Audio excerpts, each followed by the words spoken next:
దిక్కాలాద్యనవశ్చిన్నానంతచిన్మాత్రమూర్తయే స్వానుభూత్యేకమానాయ నమః శాంతాయ తేజసే. మంగళం గురుదేవాయ మహనీయ గుణాత్మనే సర్వలోకశరణ్యాయ సాధురూపాయ మంగళం. సద్గురునాథాయ మంగళం, సాయినాథాయ మంగళం. నారీకటాక్షపటునారాచభయరహిత శూరులెరుగుదురు నిన్ను చూచేటి చూపు. ఘోర సంసార సంకుల పరిచ్ఛేదులగు ధీరులెరుగుదురు నీ దివ్య విగ్రహము. ఇతరులకు నిన్ను నెరుగతరమా. సతత సత్యవ్రతులు సంపూర్ణ మోహ విరహితులెరుంగుదురు నిన్ను ఇందిరారమణ. ఇతరులకు నిన్ను నెరుగతరమా. ఇతరులకు నిన్ను నెరుగతరమా.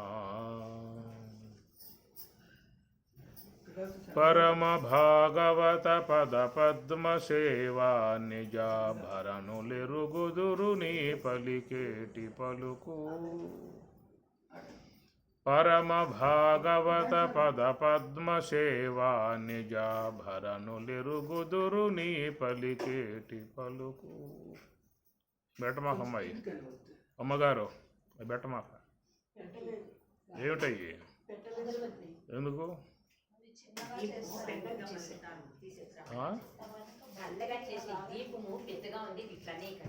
అంతేనా? అది పొగ కొంచెం గొంతు కళ్ళు. పరమ భాగవత పద పద్మ సేవా నిజ భరణులెరుగుదురు నీ పలికేటి పలుకు.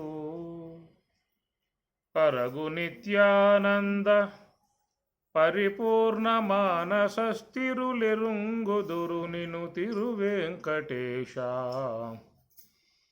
పరగు నిత్యానంద పరిపూర్ణ మానస స్థిరులెరుంగుదురు నిన్ను తిరువెంకటేశ.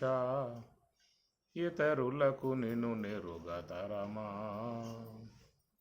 సతత సత్యవ్రతులు సంపూర్ణ మోహ విరహితులెరుంగుదురు నిన్ను ఇందిరారమణ.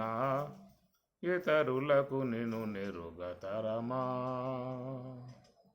ఇతరులకు నిన్ను నెరుగతరమా. భగవద్గీత 4వ అధ్యాయము జ్ఞానయోగము. విమం వివస్వతే యోగం.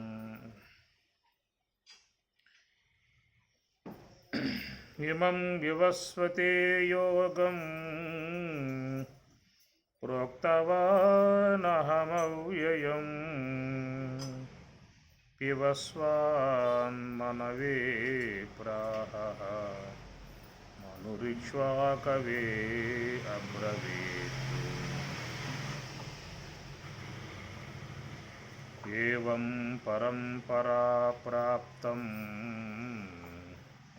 ఇమం రాజర్షయో విదుః. సకాలే నేహ మహతా యోగో నష్టః పరంతప. యోగో నష్టః పరంతప. ఇమం వివస్వతే యోగం. ఇమం వివస్వతే. ఇమం ఈ వివస్వతే అనగా సూర్య భగవానుడు. సుపతి ప్రేరయతీతి సూర్య. సుప్రేరణే. సుపతి ప్రేరయతీతి సూర్య.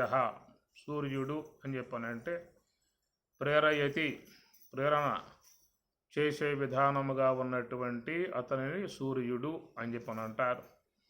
సమస్త ప్రేరణ సమస్త వ్యవహారాలకు ఆయన గారే. ఆయన వస్తేనే సకల జీవులు లేచి తమ తమ కార్యాలని ఆరంభం చేసుకునే విధానం ఉంటుందన్నమాట. ఆయన రాకపోయినట్లయితే అందరూ ఏం చేస్తారు, ఇంకా రాడా సూర్యుడు అని చెప్పని ముసుగు తమ్మినేస్తారు ఆ పని. ఆయన వచ్చిన తర్వాత లేపండే కావాలని లేచి పనులు చేసుకుంటారు. సూర్యోపాసకులు ఉంటారు కొంతమంది. స్వపతి ప్రేరయతి అయితే సూర్య అని చెప్పని అది. అట్లాగా సూర్యుడు అని చెప్పన్నప్పుడు సమస్త విశ్వ పదార్థాలను ప్రకాశింపజేసేటువంటి అంబరమణిగా ఉన్నటువంటి సూర్యుడు వ్యావహారికమై ఉన్నటువంటి పదార్థాలను ఆయన ప్రకాశింపజేస్తూ ఉన్నాడు. వ్యావహారికం అంటే పంచభూతాత్మకమై ఉన్న ఏ జగత్ అయితే నామరూపాత్మకముగా గోచరిస్తూ ఉన్నదో, ఈ నామరూపాత్మకముగా గోచరించేటువంటి మరి ఈ జగత్తును ప్రకాశింపజేసేటువంటి సూర్యుడు అంబరమణి అని చెప్పని అన్నారు. అదే ప్రకారముగా రెండున్నాయి పదార్థాలు, ప్రాతిభాషిక పదార్థము, వ్యావహారిక పదార్థము అంటారు. వ్యావహారిక సత్తా, ప్రాతిభాషిక సత్తా అని కూడా చెప్తారు. మూడవది పారమార్థిక సత్తా అని కూడా అంటారన్నమాట. సత్తలు మూడు చెబుతారు: వ్యావహారిక సత్తా, ప్రాతిభాషిక సత్తా, పారమార్థిక సత్తా. సత్తాత్వం అంటే ఉండుటానికి చెప్పనేటువంటి యొక్క అర్థం అన్నమాట. అందువల్ల ఈశ్వర సంకల్ప నిర్మితమై గోచరించేటువంటి దానిని వ్యావహారిక సత్తా అని చెప్పేసి, జీవుని యొక్క సంకల్ప మాత్రముతో గోచరించేటువంటి దానినేమో ప్రాతిభాషిక జగత్తు అని చెప్పేసి, ఈ రెండింటికి అధిష్టానముగా ఉన్నటువంటిదేమో పారమార్థిక సత్తా అని చెప్పనేటువంటిది. ఈ విధముగా ఉండగా మరి ఈ ఈశ్వర మాయా ఉపాధి కలిగి ఉన్నటువంటి యొక్క ఈశ్వరుని యొక్క సంకల్ప మాత్రముతో నిర్మింపబడ్డటువంటి వ్యావహారిక జగత్తును ప్రకాశింపజేయటానికి ఉన్నటువంటి సూర్య భగవానుడు ఆ యొక్క వ్యవహార జగత్తును ప్రకాశింపజేస్తున్నానని చెప్పనే భావన. రెండవది ఏంటంటే ప్రాతిభాషిక జగత్తును ప్రకాశింపజేసేటువంటి యొక్క సూర్యుడు అది సాక్షి భాష్యము అని చెప్పని అంటారు. సాక్ష్యత్వపు ప్రకాశము కలిగి భాషింపబడేటువంటివి ప్రాతిభాషిక జగత్తు. ప్రతీతి కాలములో మాత్రమే ఉండి అంతరించేటువంటి భాగాన్ని ప్రాతిభాషిక జగత్తు అని చెప్పని అంటారు.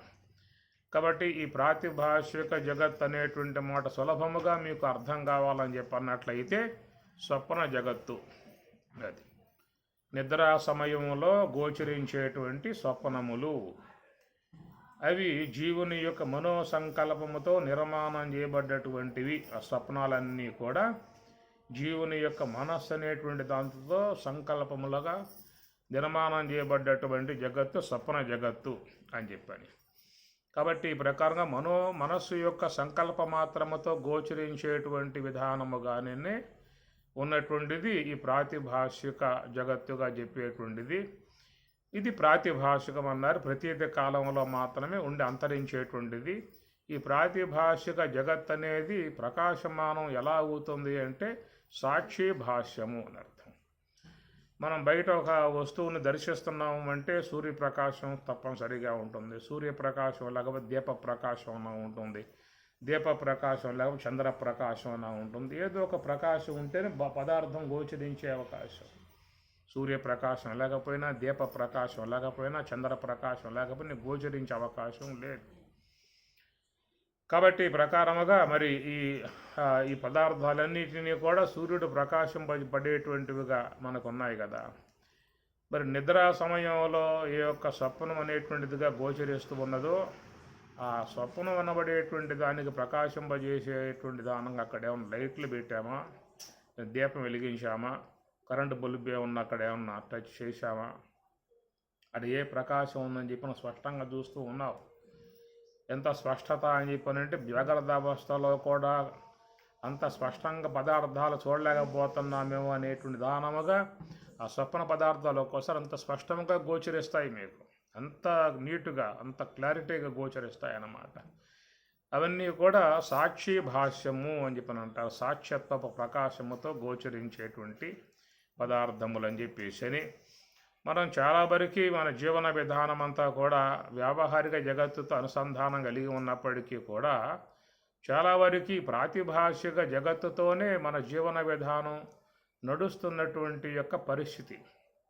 మన ఊహలు కానీ ఆలోచనలు కానీ అనేకమైనటువంటి యొక్క సంకల్పాలతోనే మన జీవితం చాలా నడుస్తున్నటువంటిది. వ్యవహారంలో జీవించే జీవనం కంటే ఈ ఊహలతో ఆలోచనలతో ఈ ఈ యొక్క మానసికమైనటువంటి యొక్క సంకల్పాలతోనే ఎక్కువ శాతం మనం జీవిస్తున్నటువంటి విధానం ఉన్నది. ఇప్పుడు ధ్యానము అని చెప్పి కూర్చున్నాము, గంటో అరగంటో గంటన్నర పెట్టుకున్నాము. ఈ గంటన్నరలో కూడా మరి వ్యావహారికముగా శ్వాసపై నిఘా పెట్టి ఎంతసేపు ఉండగలిగాము, ఎంతసేపు ప్రాతిభాషిక సంకల్పాలతోనే గడిపేసేసి ఓంకారం చెప్పుంటాం అనేటువంటి విషయం ఆలోచించినట్లయితే ఎక్కువగా ఉన్నది ఎక్కడ అని చెప్పనంటే ఈ ప్రాతిభాషికమైన ఆలోచనల యొక్క వాటితోనే ఎక్కువ సమయం ధ్యానం అనేది కూడా గడుస్తున్నటువంటి విధానము. సరే, ఈ విధంగా మనకి వ్యావహారికము ప్రాతిభాషికం అవడేటువంటివి రెండు ఉన్నాయని చెప్పాను. రెండింటికి కూడా ఇద్దరు సూర్యులు అనగా వ్యావహారిక జగత్తును ప్రకాశింపజేసే సూర్యుడు అంబరమణిగా ఉన్నటువంటి ఆయన, అట్లనే ప్రాతిభాషిక జగత్తును ప్రకాశింపజేసేటువంటి సూర్యుడు సాక్షి భాష్యములు అని చెప్పనే విధానంగా చెప్తూ ఉంటాం అన్నమాట. తర్వాత చూసినట్లయితే మనకు వాక్ ప్రపంచం అనేటువంటిది ఒకటి ఉన్నది. ఈ వాక్ ప్రపంచాన్ని ప్రకాశింపజేసేటువంటి సూర్యుడు మరి సాక్షి చిదాభాస భాష్యము అని చెప్పని అంటారు. చిదాభాసుడు కూడా సూర్యుడిలాగానే ఆయన ప్రకాశమానుడై ఉన్నాడు. అది చిదాభాసుని యొక్క ప్రకాశంలోనే అందరూ కూడా తమ తమ వ్యవహారములు చేసుకుంటూ ఉన్నారు. చిదాభాసుడు అని చెప్పనంటే తెలివి అని కూడా చెప్పవచ్చు. కనుక ఈ తెలివి అనేటువంటి విధానములోనే సమస్త ఇంద్రియ వ్యాపారం అంతా కూడా ఉంటుంది. ఇంద్రియ వ్యాపారము సూక్ష్మదేహ సంబంధ వ్యాపారం అనబడేటువంటిది తెలివి అనేది లేకపోతే వ్యవహారం ఉండే అవకాశం లేదు. తెలివి కనుక తక్కువ పడి ఉన్నట్లయితే తెలివి లేనివాడా, తెలివి మందగించిన వాడా, తెలివి తక్కువవాడా అని ఇట్లాగా మనం నింద చేస్తూ ఉంటాం వాళ్ళని. అంటే వ్యవహారం కుంటుపడుతుంది, సూక్ష్మదేహ వ్యవహారము కుంటుపడుతుంది, స్పష్టతగా ఉండదు. తెలివి లేకపోతే ఇంద్రియాలు పనిచేసేది సమర్థవంతంగా ఇంద్రియాలు పనిచేయవన్నమాట. తెలివి స్పష్టముగా ఉంటేనే ఇంద్రియాలు బాగా పనిచేసే దానం ఉంటుంది. కాబట్టి ఆ ప్రకారముగా సూక్ష్మదేహ సంబంధమై ఉన్నటువంటి ఇంద్రియాలను ప్రకాశింపజేసేటువంటి సూర్యుడు అది చిదాభాస సూర్యుడు అని చెప్పని అంటారు. ఆయన ప్రకాశములో ప్రకాశింపబడుతూ వ్యవహరించేటువంటి విధానము అని చెప్పేసి అని ఇక్కడ చూసినట్లయితే సూర్యుడు ఆయన మరి ఆయనకు ఇద్దరు భార్యలు ఉన్నారు. సూర్యునికి ఇద్దరు భార్యలు ఉన్నారు. సూర్యుల వారికి సంజ్ఞాదేవి అని ఛాయాదేవి అని చెప్పేసి అని ఇద్దరు భార్యలతో ఉన్నటువంటి విధానము. అది పురాణ కథాంశములతో మనకి వచ్చేటువంటి విధానాలు ఉంటాయి. పారమార్థికంగా చూసినట్లయితే మరి ఈ సూర్యుడు మన యొక్క లోపల ప్రకాశమానుడై ఉన్నటువంటి వ్యవహారానికి హేతువై ఉన్నటువంటి లోన ఏ యొక్క చిదాభాసుడుగా చెప్పబడుతూ ఉన్నటువంటిది ఉన్నదో సమస్త వ్యవహారాలకు చిదాభాసుడే సూక్ష్మదేహం వ్యవహరించాలంటే ఆ తెలివి అనేటువంటిది లేకుండా సూక్ష్మదేహం వ్యవహరించే అవకాశం లేదు. ఏమి శ్వాస లేకుండా స్థూలదేహం వ్యవహరిస్తుందా? కాబట్టి శ్వాస లేకుండా స్థూలదేహం వ్యవహరించదు అన్నటువంటి విషయం అందరికీ కూడా తెలిసిన విషయమే. కానీ తెలివి లేకుండా సూక్ష్మదేహం వ్యవహరించదు అనే విషయం తెలుసు ఎవరికైనా? శ్వాస లేకపోతే స్థూలదేహం వ్యవహరించదనే విషయం అందరికీ కూడా బాహ్యములో తెలిసిన విషయమే. కానీ తెలివి లేకుండా సూక్ష్మదేహం వ్యవహరించలేదనే విషయం లోకం ఎవరికైనా తెలుసా? తెలియదు. లోపల ఉన్నటువంటి యొక్క ఆంతరిక సంబంధమై ఉన్నటువంటి అంశము మనం బయట చూస్తున్నామే తప్ప లోపల చూస్తున్న అంశము కాదు. కాబట్టి ఈ బయట చూసేటువంటి విషయముగా ఉన్నటువంటి మనకు అర్థమైన విషయం ఏంటంటే ఈ స్థూలదేహం అనేటువంటిది శ్వాస ఉంటేనే పనిచేయగలుగుతుంది. శ్వాస అనేది లేకపోయినట్లయితే ఇది పనిచేసే అవకాశం లేదనేటువంటి విధానం అందరికీ తెలిసిన విషయమే. కాబట్టి ఈ శ్వాస అనేది ఉండబట్టే మన శరీరంలో ఉన్నటువంటి అన్ని అవయవాలు పనిచేస్తూ ఉన్నాయి. వాటిని సహజ క్రియలు అని చెప్పని అంటారు. సహజ క్రియలు అని చెప్పని అంటే నీ ప్రమేయం లేకుండా జరిగిపోతూ ఉంటాయి. అవి సహజ కర్మలు అంటారు, సహజ క్రియలు అని చెప్పని అంటారు. అవన్నీ ఈశ్వర ప్రేరణతో నిర్మింపబడ్డటువంటి యొక్క క్రియలు అన్నమాట. వాటికి మనకి ఎలాంటి యొక్క సంబంధం లేదు, మన ఆజ్ఞతో జరుగుతున్నటువంటివి కావు. సహజముగా జరిగేటువంటి క్రియలు మనకి ఎలాంటి ప్రమేయం లేదు. ఇప్పుడు గుండె కొట్టుకోవడం క్రియ అనేది ఉన్నది, అది నీకేం సంబంధించి ఉందా? నీ ఆజ్ఞత ఏమైనా పనిచేస్తూ ఉన్నదా? నువ్వు పని చేయమాకంటే దాకా ఆగి కూర్చుంటుందా? లేదు కదా. అట్లా శరీర భాగాలు ఏవైతే ఉన్నాయో అవన్నీ సహజ క్రియలు. లంగ్స్ కానీ, హార్ట్ కానీ, కిడ్నీలు కానీ, లివర్లు కానీ, అన్నవాహిక కానీ, ఇంకా లోపల ఇంకా ఎట్రా లోపల ఇంకా చాలా మనకు తెలియకుండా ఉన్నాయి, చాలా ఉన్నాయి. ఇంకా వాత పిత్త శ్లేష్మాలు ఉత్పన్నం కావటం కానీ అవన్నీ కూడా సమభాగంగా ఉండాలి. అట్లా మన యొక్క రక్తంలో కూడా ఆక్సిజన్ అనేది ఎంత ఉండాలని చెప్పిన శాతం ఉంటుంది. అది తగ్గిందంటే మనం ఆక్సిజన్ సిలిండర్ కట్టుకోవాల్సింది ఈ విధం వల్ల. ఇట్లా లోపల మనకు తెలియకుండా ఉన్నటువంటి ఒక ప్రకృతి శాసనాలతో పనిచేస్తున్నటువంటి విధానాలు ఇవన్నీ కూడా అన్నమాట. అది సహజ క్రియలు అని చెప్పిన రెప్పలు వాల్చటం అనేది ఒకటి ఉన్నది. అది మన యొక్క ప్రమేయంలోనే జరుగుతున్నటువంటి అంశం. అది నీ యొక్క అధ్యయనంలోనే ఉండి ఉన్నట్లయితే నువ్వే మూసుకోవాలి, నువ్వే దాన్ని తెరవాల్సి ఉంటుంది. దాన్నే పోతూ ఉన్నావు, ఏదో యమరపాట్లో ఉన్నావు, ఏదో ఆలోచనలు ఉన్నావు, రపం మూసుకుపోయింది, ఎత్తాలనే ఆలోచన రాలేదు. ఏమవుతుంది పరిస్థితి?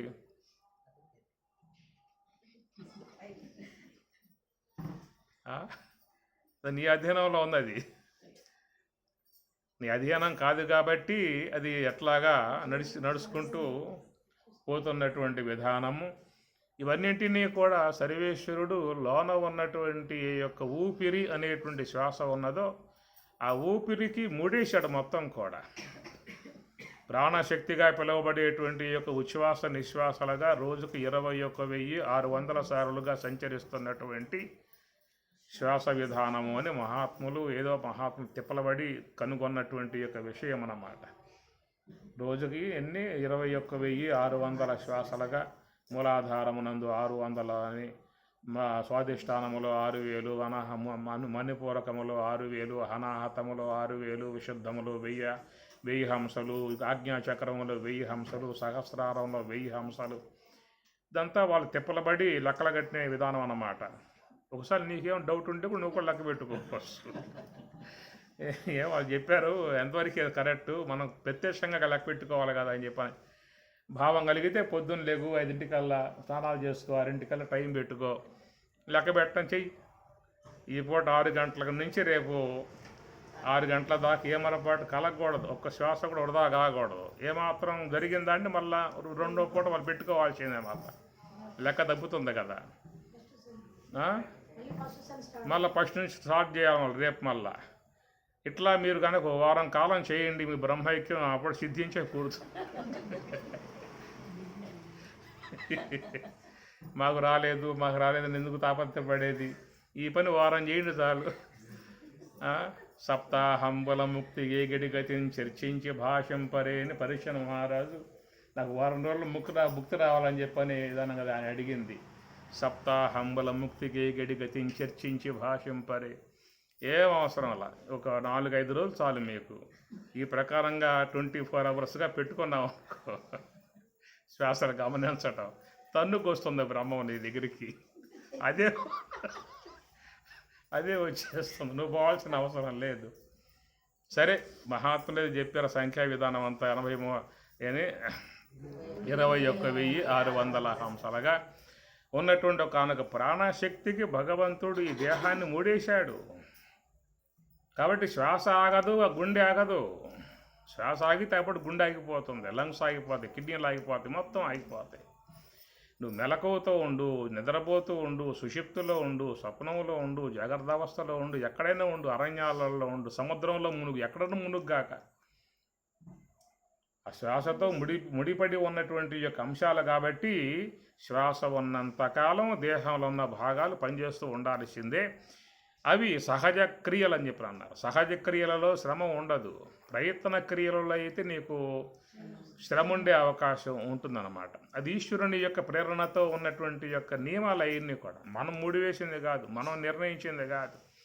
ఇది ఈశ్వరుని యొక్క అధీనంలో నియమింపబడ్డటువంటి ప్రాణశక్తికి ఆయన దేహాన్ని ముడివేశాడు కాబట్టి, అందువల్ల శ్వాస అనేటువంటిది ఉన్నంత వరకు దేహం పనిచేస్తూనే ఎట్లయితే ఉంటుందో అట్లా తెలివి ఉన్నంత వరకు సూక్ష్మదేహం పనిచేస్తూనే ఉంటుందన్నమాట.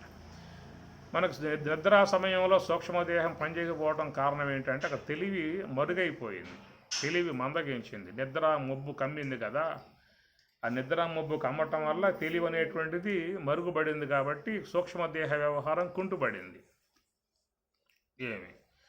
అందుచేత తెలివి బాగా ఉంటేనే ఇంద్రియాలు స్పష్టంగా పనిచేస్తాయి.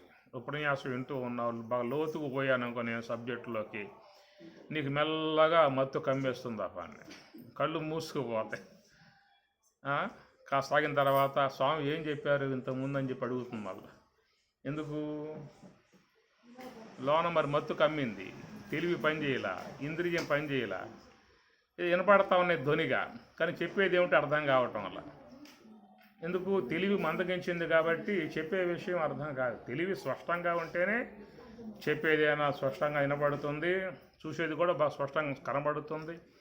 ఈ ప్రకారముగా సూక్ష్మదేహములో ఉన్నటువంటి ఏ యొక్క ఇంద్రియ సముదాయం ఉన్నదో అవన్నీ కూడా బాగా పనిచేయటం అని చెప్పనంటే సుపతి ప్రేరయేతీతి సూర్య అన్నట్లుగా లోన ఉన్నటువంటి చిదాభాసుడైనటువంటి సూర్యుడు సూక్ష్మదేహ సంబంధ వ్యవహారాలని స్పష్టముగా వ్యవహరింపజేసేదిగా ఉంటుంది. కాబట్టి ఈ సూర్యుడు లేకపోతేనేమో ఈ జగత్ వ్యవహారం మనకి గుర్తించేది ఉండదు.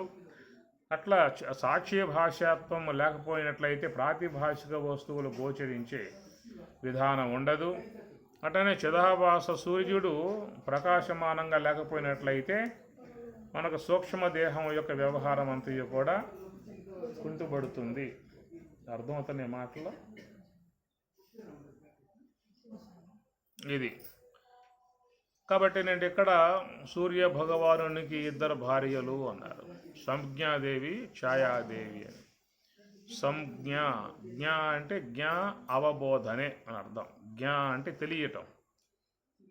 సత్వాత్ సంజాయతే జ్ఞానం, సత్వాత్ సత్వం వలన సంజాయతే జ్ఞానం, జ్ఞా అవబోధనే.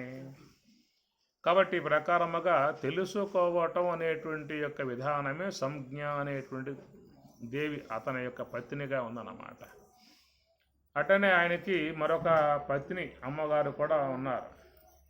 దేవతలు కాబట్టి ఇద్దరిద్దరు ఉంటారు. సినిమా నారాయణుడు కూడా శ్రీదేవి భూదేవి అని చెప్పని అంటారు. పరమశివుని వారు కూడా గౌరీ గంగాదేవి అని చెప్పి మానవులు మాత్రం ఒక్కరొక్కరే ఉంటుంది. ఇక నియమం అన్నమాట, తట్టుకోలేడు వీడు, అల్ప ప్రాణి. ఒక్కరికి తట్టుకోలేక సన్యాసం వైపుకు పోతా ఉన్నాడు. సన్యాసం ఎవరేస్తారండి లోకంలో? ఏ ఆశ్రమంలో త్వరగా ఇస్తారా సన్యాసాన్ని అన్నటువంటి విధానం. సన్యాసం ఆడవాళ్ళకి పెట్టల, సన్యాసం మగవాళ్ళకి పెట్టింది.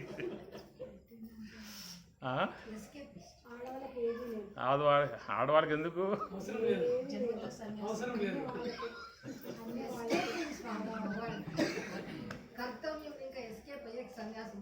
ఏంటి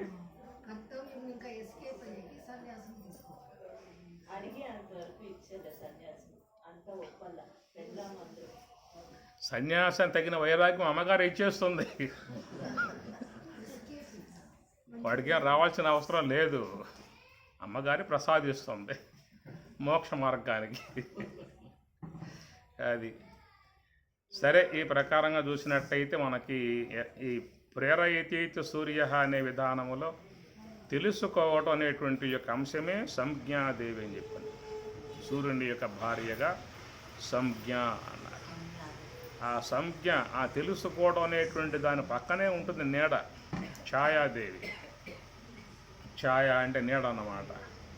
తెలియంతనం, తెలియంతనం అనేటువంటి నీడ పక్కనే ఉంటుందన్నమాట. అది ఒక శ్లోకం చదువుతావు, ఆ శ్లోకం నీకు వచ్చింది పర్వాలా, దాంట్లో ఉన్న అర్థం నీడ తెలియదు. అట్లా ప్రతి అంశంలో మనకి తెలిసింది కొంతే, తెలియకుండా ఉన్నది చాలా ఉంటుంది.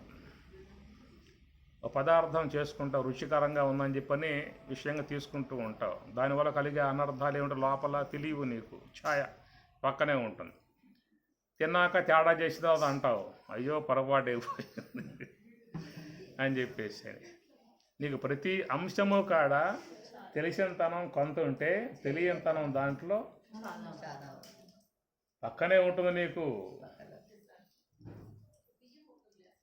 అట్లా తాత్విక విధానాలు కూడా మనకు తెలుసు అని చెప్పి అనుకుంటాం, తెలియనితనం పక్కన చాలా ఉంది అక్కడ, ఛాయ అంశం అన్నమాట. ఈ రెండు కూడా నడుస్తూ ఉండే విధానాలు. ఈ ప్రకారంగా చూసినట్లయితే మరి ఆ సూర్య భగవానునికి కూడా పుత్రులు ఉన్నారు. పుత్రులు పుత్రికలు వాళ్ళకే ఉంటారు. ఏమి విఘ్నేశ్వర స్వాములు వారికి కూడా ఇద్దరు భార్యలు ఆయనకి. ఎవరు వాళ్ళు? సిద్ధి బుద్ధి అని ఇద్దరు భార్యలు. సిద్ధికి క్షేముడు, బుద్ధికి లాభుడు అని చెప్పని వాళ్ళ కుటుంబం కూడా ఉందన్నమాట.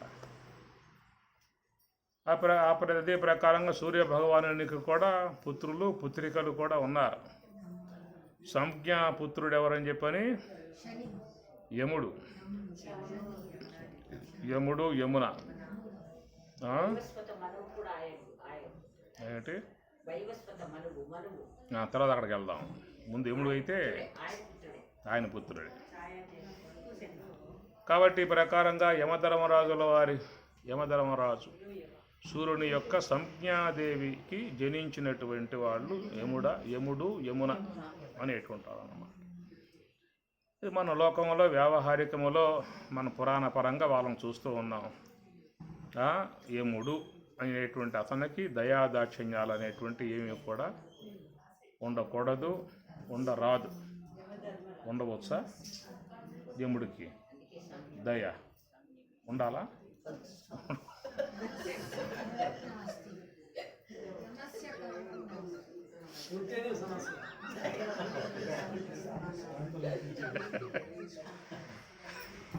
మనం చెప్పుకునేది దేవతలకి పరమశివునికి దయా దాక్షిణ్యం ఉండాలి, శ్రీమన్నారాయణునికి కూడా దయా దాక్షిణ్యం ఉండాలి, అమ్మవారికి కూడా దయా దాక్షిణ్యాలు ఉండాలి. కాబట్టి ఏ దేవతకైనా ఉండాలి, యముడికి మాత్రం ఉండరాదు.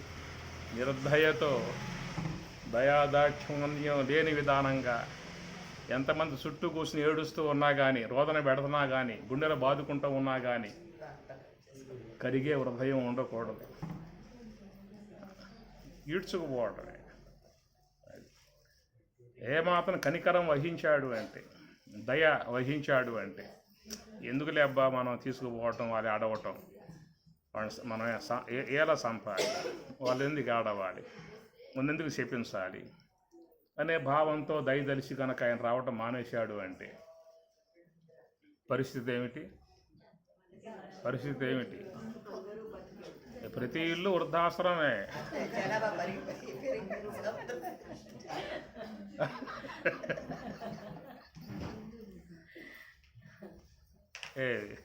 వృద్ధాశ్రమాలు ఎక్కడో పెట్టాల్సిన అవసరం లేదు. ప్రతి ఇల్లు వృద్ధాశ్రమే. 3 తరాలు, 5 తరాలు, 10 తరాలు, 20 తరాలు, 30 తరాలు అట్లా ఉండిపోతారు. రాకుండా ఆయన రాకపోయే, తీసుకుపోకపోయే, వీళ్ళు వండటం, వాడ్చడం, నిత్య సంతర్పణ, నిత్యాన్నదానం.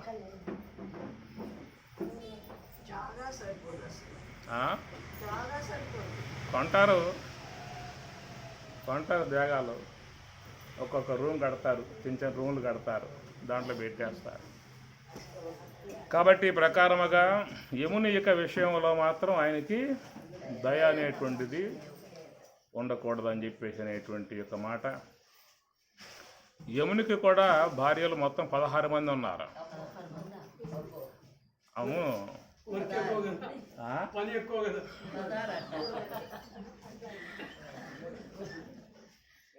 చాలా బాగుంటుంది అసలు అది ఆ సబ్జెక్టు. అట్లా పోతే 16 మంది అమ్మా. అవసరం ఆయనకి.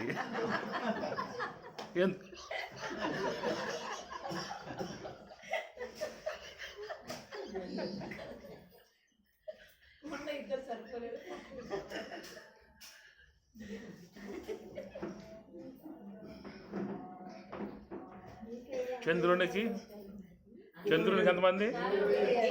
చంద్రునికి చూడు మరి అబ్బో అని చెప్పి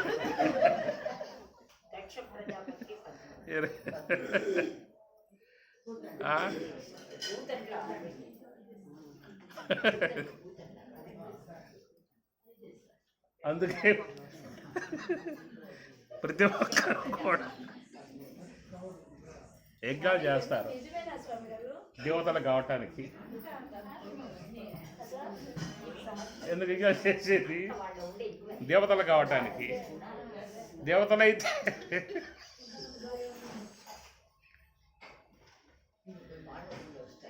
కానీ బ్రహ్మ ఒక్కడికే మాత్రం ఒక్కటే భార్య పాపం.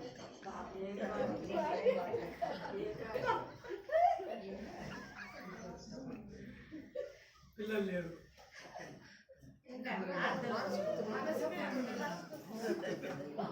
నారదుడు త్రిలోక సంచారి కాబట్టి ఈ ప్రకారంగా సరే యముని సంసారం కూడా చాలా బాగా ఉంటుంది, దాని విధానం వేరు. ఇట్లాగా మరి యముని యొక్క ఆ విధానాలు మరి ఎవరు యముడు అంటే నిర్దాక్షిణ్యముగా వధించే విధానముగా ఉన్నటువంటి లోపల మహాకారణము లేక సాక్షి భాష్యముగా ఏ యొక్క శుద్ధ తెలివిగా చెప్పుకుంటూ ఉన్నామో ఆయన భాసమానముగా ఉన్నాడనేటువంటి విషయంగా పారమార్థిక అంశాన్ని ఇక్కడ అధ్యయనం చేస్తూ ఉన్నాం. పురాణ పరంగా వచ్చే అంశాలు మనం ఎప్పుడు చూస్తున్నటువంటి అంశాలే. ఇక్కడ పారమార్థిక అంశముగా చూసినట్లయితే ఆ పేర్లు కూడా అట్లాగే ఉంటాయి. పారమార్థిక అంశానికి సూచనలుగా ఉండేటువంటి యొక్క పదాలే అక్కడ మీకు చూపించి ఉన్నటువంటి విధానాలు. అవి భారతంలోకి పోయినా భాగవతంలోకి పోయినా అవి మీకు అట్లాగా కనపడతాయి అన్నమాట. మీకు భక్తి భావనగా వస్తుంది కదా. భాగవతంలో పోయినా కానీ కుచోలోపాఖ్యానం అన్నారు, ఆయనకి 27 మంది పిల్లకాయలు, 27 మంది అన్నమాట. ఆయన చూసుకోవాలిగా సంసారం ఎంత ఉన్నదో, ఆదాయం ఎంత ఉన్నదో, మనకు చిరాబడి ఏమిటో పోబడి ఏమిటో చూసుకోవాల్సిన అవసరం లేదా? ఈ ప్రకారంగా మరి 27 మంది భార్య బిడ్డలతో ఆయన ఏగుతున్నటువంటి సంసారము. ఎప్పుడు ఇంట్లో రగడ గొడవ, శాంతి లేదు, సుఖం లేదు, నానా దుఃఖాలు, నానా బాధలు, నానా వేదనలు. ఎవరైనా దాన ధర్మాలు చేస్తే అప్పుడు ఇంట్లో పొయ్యి రాజేసే విధానము. ఎవరు ఇవ్వకపోతే అప్పుడు ఉపవాసం అందరూ ఉండాల్సి ఉంటుంది. ఎంత సముదాయించలేక ఈ వామాక్షి ఆయనతో శిబాట్లు పెట్టింది, నీకు జ్ఞానం లేదా, బుద్ధి లేదా అని చెప్పేసి అని. అక్కడ చెప్పిన తర్వాత నీ స్నేహితుడు కృష్ణుడు అని చెప్పి అంటున్నావు కదా, ఏమన్నా పోయి ఆయన కాస్త ప్రార్థన చేస్తే ఆ విశ్వంభరుడు సహాయపడితే మనకి దరిద్రం పోతుందనే సలహా ఆమె ఇచ్చిందే. ఆ ప్రకారంగా మరి ఆయన గారు అట్లాగే కలిసే ఉద్దేశంతో చిన్నాడు స్నేహితుడు కాబట్టి చూసినట్లుగా కూడా ఉంటుంది. ఏదైనా అనుగ్రహిస్తే కోరిన ప్రకారంగా ఆమెకి బాధ పోతుందని చెప్పేసి అని ఆయన బయలుదేరటము. మహాత్ముల వద్దకు పోతున్నప్పుడు ఏమన్నా పట్టుకుపోవాలి కాబట్టి ఏమన్నా పట్టుకుపోదామా అంటే ఏమన్నా ఇంట్లో ఏమంటాయి 27 మంది ముందు మొత్తం సహా అయిపోతుంటాం పక్క నుంచి. ఏదో ఆ పాత్రలు అక్కడక్కడ అతుకుపోయినటువంటి యొక్క అటుకులే కొన్ని ఉంటే ఆ మొత్తం కలెక్ట్ చేసుకుని చిన్న మూట కట్టుకుని బయలుదేరటము. ఆ పోతూ ఉన్నప్పటికి కూడా ఆయన సందేహం లోపల, ఒకవేళ ఆయన స్నేహితుడే కావచ్చు, రమ్మనవచ్చు. ఈ పూజారులు ఒప్పుకోవాలిగా, దేవుడు ఒప్పుకున్నా కానీ ఈ వాకిలి కాడ ఉండేటువంటి కాపాలు ఎంత ఉంటారు అక్కడ పకడ్బందీగా ఉండేటువంటి కాపలాదారులు అంతా ఉంటారు. ముందు వీళ్ళు పోనివ్వద్దు, ఆయన ఒకవేళ అనుగ్రహించే విధానంగా ఉన్నా కానీ ఎందుకు అంత లేకపోవడం శ్రమపడి అని చెప్పిన మనసులో ఇంటికి పోతాం ఊరుకోదు. మళ్ళీ పోయావా అని వాయించి పెడుతూ ఉంది.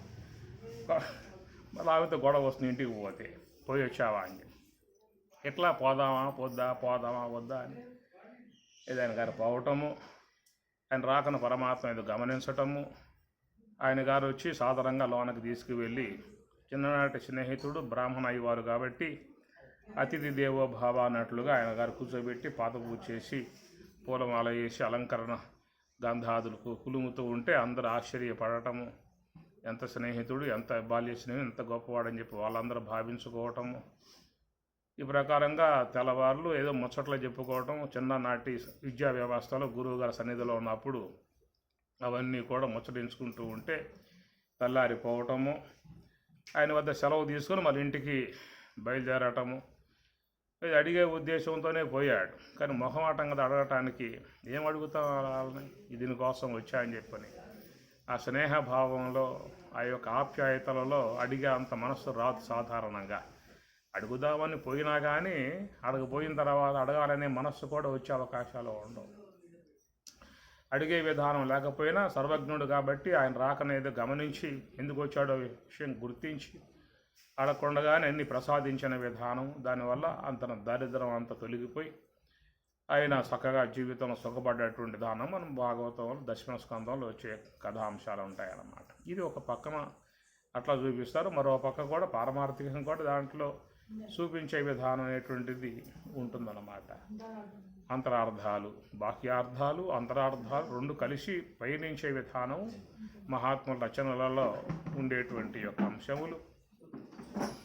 ఆ ప్రకారం ఏమిటని చెప్పానంటే ఆ యొక్క కుచేలుడు అని చెప్పనే మాటకి కుచేలుడు అని చెప్పనే మాటకి చెప్పుకొచ్చింది. చేలం అంటే వస్త్రము అని చెప్పని, చేలము అంటే వస్త్రము అని చెప్పని. నవద్వారే పురే దేహే, 9 కంతల బడి ఉన్నాయి ఇప్పటికి దేహానికి. డాక్టర్ల వద్దకు పోతే వాళ్ళు కోస్తూ ఉంటారు, కుట్లేస్తూ ఉంటారు, వాళ్ళు పొడుస్తూ ఉంటారు. ఈ ప్రకారం జర్జితమై ఉన్నటువంటి యొక్క శరీరము వృద్ధాప్యముల చేత చినింపబడేటువంటి యొక్క శరీరము, శుష్కింపబడేటువంటి యొక్క శరీరం అనేటువంటి వస్త్రాన్ని ధరించి ఉన్నటువంటి ఒక జీవుడు, ఆ విధముగా ఆ దేహం అనేటువంటి యొక్క వస్త్రములు ధరిస్తున్నటువంటి లోనున్న జీవుడే కుచేలుడు అని చెప్పేసి అని. ఆ విధంగా ఉన్నటువంటి ఆ కుచేలునికి భార్య కూడా తోడయింది. ఆమె పేరు వామాక్షి అనేటువంటి పేరు పెట్టారు. వామ అంటే ఎడమ ప్రక్క, అచ్చి అంటే కన్ను, వామాక్షి. కనుక ప్రకృతి పురుషులు అని చెప్పన్నప్పుడు పురుషుడు కుడి భాగంలో ఉంటాడు, ఎడమ ప్రక్క ఏమో అమ్మవారు ఉంటుంది కాబట్టి ప్రకృతి, అమ్మవారు అంటే ప్రకృతి. ఈ పంచభూతాత్మికమై ఉన్నటువంటి ప్రకృతి అంతా కూడా వామ భాగంలో చేరి ఉన్నది కాబట్టి ఈ విధంగా జీవులందరూ కూడా ఏ వైపు కన్ను కలిగి ఉన్నారనే మాట చూసినట్లయితే వామ భాగం వైపు తిరిగి ఉన్నామా లేక కుడి భాగం వైపుకు తిరిగి ఉన్నామా? కుడి భాగం అని చెప్పనంటే అంతర్ముఖ వృత్తి, అంతర్ముఖముగా మనసు నివృత్తి మార్గంలో తిప్పి పరమాత్మ వైపుకు పోవాలనేటువంటి ప్రయత్న సాధన చేసేటువంటి వాళ్ళందరూ కూడా కుడి భాగం నందు వారు ప్రయాణం చేస్తూ ఉన్నారు మహాత్ములందరూ కూడా. మిగతా మానవ సముదాయం అంతా కూడా వామభాగం ప్రకృతి వైపుకి బహిర్ముఖం కలిగి పంచేంద్రియాలతో ఈ విశ్వ జగత్తుని ఆస్వాదించే పనిలో అందరూ కూడా పడ్డటువంటి విధానంగా శ్రోత్రం చక్షుస్పర్శనంచ రసనం ఘ్రాణం ఏవచ అధిష్టాయ మనశ్చాయం విషయాన్ ఉపసేవతే స్వామి చెప్పిన మాట. ఈ ప్రకారముగా నిరంతరముగా మనం ఉన్నటువంటి విధానం ఏంటంటే ప్రకృతితో అనుసంధానాన్ని పూర్తిగా పొంది ఉన్నాం. అంతవరకే పరమార్థం వైపుకి కాస్త మనసు నా పక్క పెట్టేదో ప్రయత్నం అనేటువంటి భాగం లాంఛనప్రాయంగా ఉందే తప్ప పూర్ణమైనటువంటి యొక్క పరిపూర్ణముగా మాత్రం ఆ పక్క లేదు. ఏదో లాంఛనప్రాయంగా ఉన్నటువంటి విధానం. ఏదో గురువుగారు మా ఇంటికి వచ్చారు, బోధ చేశారు, ఉపదేశం చేశారు, కాబట్టి ధ్యానం చేయమని చెప్పారు. ధ్యానం చేయకపోతే మరి స్వామి అనుకునే అవకాశాలు ఉంటాయి. ఒక పావుగంట కూర్చుంటే పోతుంది కదా పొద్దున పూట. స్వామి సంతోషపడతాడు ఉపదేశం ఇచ్చినందుకు. ఆయన సంతోషం కోసమైనా ఒక పావుగంట సేపు కూర్చుందా, అంతేనా? ఎట్లా ఉంది పరిస్థితి? ఆయన బాధపడే పరిస్థితి ఉంటుంది. చెప్పాడు కదా చేయమని చెప్పి, చేయకపోతే బిడ్డ చేస్తున్నావా అంటాడు. చేయట్లేదు గురువా అని చెప్పని అంటాం. చేయట్లేదా? నీకు ఇచ్చే కదా. ఆయన బాధపడ్డా ఆయన గారు. ఆయన బాధపడటం ఎందుకు? 5 నిమిషాలు కూర్చుంటే అయిపోతుంది కదా. చేశావంటే చేశాను ఆయన, 5 నిమిషాలు కూర్చున్నాను అని ప్రకారంగా ప్రవృత్తి వైపుకే మన యొక్క మార్గం కలిగి ఉన్నామే కానీ పరమాత్మ వైపుకి తిరిగి లేము. ఈ అంశాన్ని మనకు చెప్పడానికి ఒక కథాంశంలో చొప్పించి ఉన్నటువంటి అంశము. ఆ ప్రకారంగా ఉన్నటువంటి వామ అచ్చి, వామ అంటే ఎడమ ప్రక్క, అచ్చి అంటే కన్ను, చూపు, బహిర్ముఖ దృష్టి కలిగి ఉన్నటువంటి విధానము, ప్రకృతి వైపే తిరిగి ఉన్నటువంటి విధానము. ఇలాంటి విధానముగా ఉన్నటువంటి యొక్క ఈ జీవుడికి 27 మంది బిడ్డలు కలిగి ఉన్నటువంటి వారు. 27 తత్వాలు మనలో ఉన్నటువంటివి కాబట్టి 27 తత్వాలతో జగతి నారారు తత్వములకు 6 36 వస్తాయి. మళ్ళీ తన్మాత్రలో కలుపుకున్నట్లయితే ఎవ్వలనున్న తత్వంబు ఎవ్వడెరుగు, శివుడు గురు రూపమున వచ్చి చెప్పకున్న నవ్యతర భోగి శ్రీ సదానంద యోగి అని ఓ మహాత్ముడు కూడా చెప్పిన మాట. ఈ ప్రకారంగా మనలో ఉన్నటువంటి 27 తత్వాలతో ఇంద్రియ సముదాయముతో యాగలేక వాళ్ళతో మరి వ్యవహరించలేక బాధపడుతున్నటువంటి యొక్క పరిస్థితి జీవుడు నిరంతరముగా ఏదో అనేక బాధలు, అనేక దుఃఖములు, అనేక వేదనలు ఎంతైనా ఉండుగాక, ఎన్ని ఉన్నా కానీ సంతృప్తి గల జీవితం అనేటువంటిది వాళ్ళకు ఉందా అని చెప్పనంటే ఏదో కొరతలు, ఏదో దిగులు, ఏదో చింత, ఏదో బాధ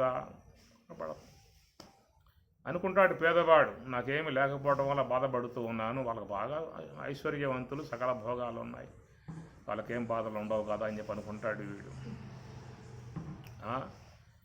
కాబట్టి ఒకవేళ వాడు ఏమన్నా అడగబోయి మీకేం బాధలు ఉండవు కదండి అని చెప్పి అని అడిగినట్లయితే ఏం కూర్చోరా జీవితాన్ని కాస్త టిఫిన్ చేసి కూర్చుంటే నేను మొత్తం చెప్పుకునే అవకాశం నీకు ఉంటుంది అనేటువంటి విధానం. బాధలు లేకుండా లోకంలో ఎవరికి లేవు. దేహం ధరించడమే బాధలకు మార్గమై ఉన్నటువంటి విధానము. ఇలాగా అనేక బాధలతో, వేదనలతో, దుఃఖాలతో జీవితం లాగుతూ ఉన్నాడు. ఇట్లా లాగే విధానముగా ఉన్నటువంటి జీవుడు మరి ఈ తన దారిద్ర్యాన్ని పోగొట్టుకోవటానికి పరమాత్మను ఆశ్రయించటం కారణముగా పరమాత్మ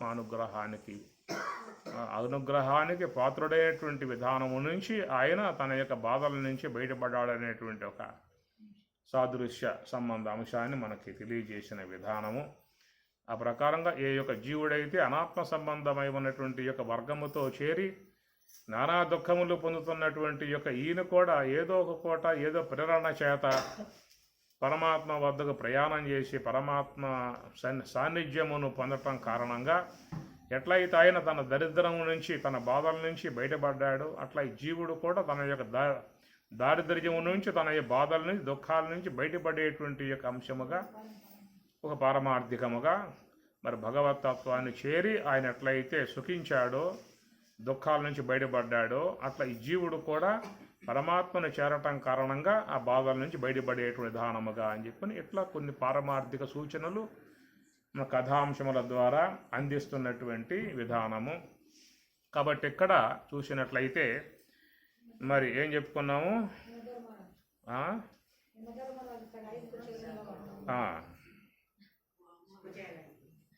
ఏమ్మా?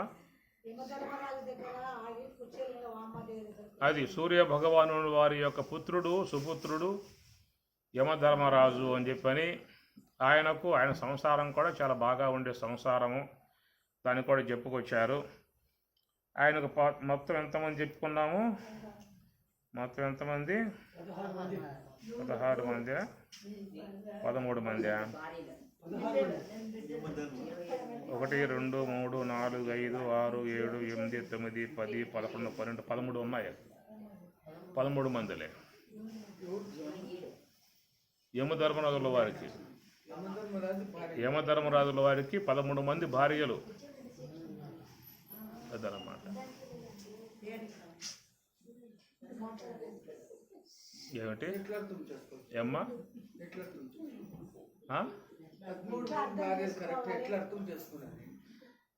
అడగండి, చెబుతా కదా ఎట్లా అర్థం చేసుకోవటం అని చెప్పంటే.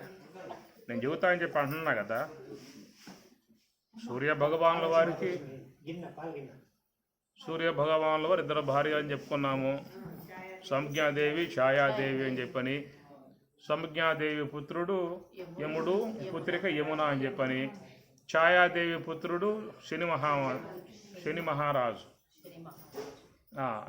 శనివారు ఛాయాపుత్రుడు అన్నమాట. సంజ్ఞాదేవి యొక్క పుత్రుడేమో యముడు, యమున. ఇద్దరికి అర్థాలు ఉన్నాయి. ఆ యముడు కూడా బహు సంసారి. 13 మంది భార్యలతో విరాజమానుడై చక్కగా హాయిగా ఆనందంగా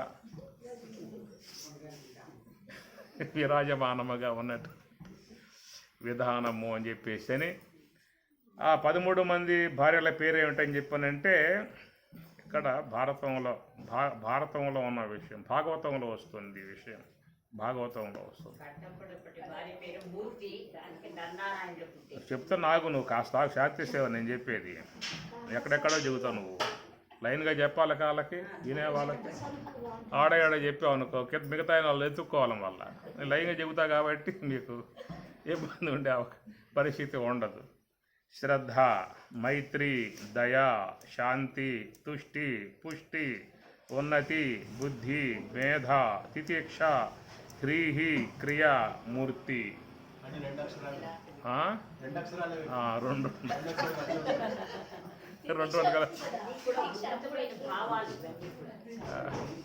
రెండు అక్షరాలు కాబట్టి 13 వేసుకోండి అప్పుడు.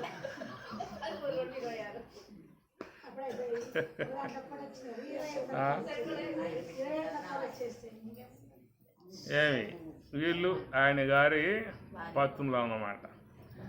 కాబట్టి ఇక్కడ యముడు యమనియమే. యముడంటే సామాన్య విషయం కాదు. మన అష్టాంగ ప్రక్రియలలో కూడా యమ అనే ఒకటి వస్తుంది. యమ, నియమ, ఆసన, ప్రాణాయామ, ప్రత్యాహార, ధారణ, ధ్యాన, సమాధి. యోగ సమాధిని పొందాలని చెప్పి అన్నట్లయితే ముందుగా యమనియమే అది ఉండాలి. యమ అనే దానికి కూడా పతంజలి మంచి విషయంగా చెప్పుకొస్తాడు.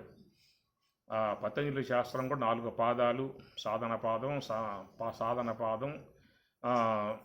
సమాధి పాదం, విభూతి పాదం, కైవల్య పాదం అని 4 పాదాలతో మంచి విషయాలు చెప్పుకొచ్చేది పతంజలి యోగ శాస్త్రం. దాంట్లో ఆయన గారు అష్టాంగ ప్రక్రియను ఏర్పాటు చేసుకుని అందించాడు. దాంట్లో యమ అనే దానికి కూడా చాలా గొప్ప అర్థాలు అక్కడ సూత్రాలు ఉన్నాయి. దాంట్లో పోతే మనకు ఆ విషయాలన్నీ కూడా వచ్చే అవకాశం ఉంటుంది.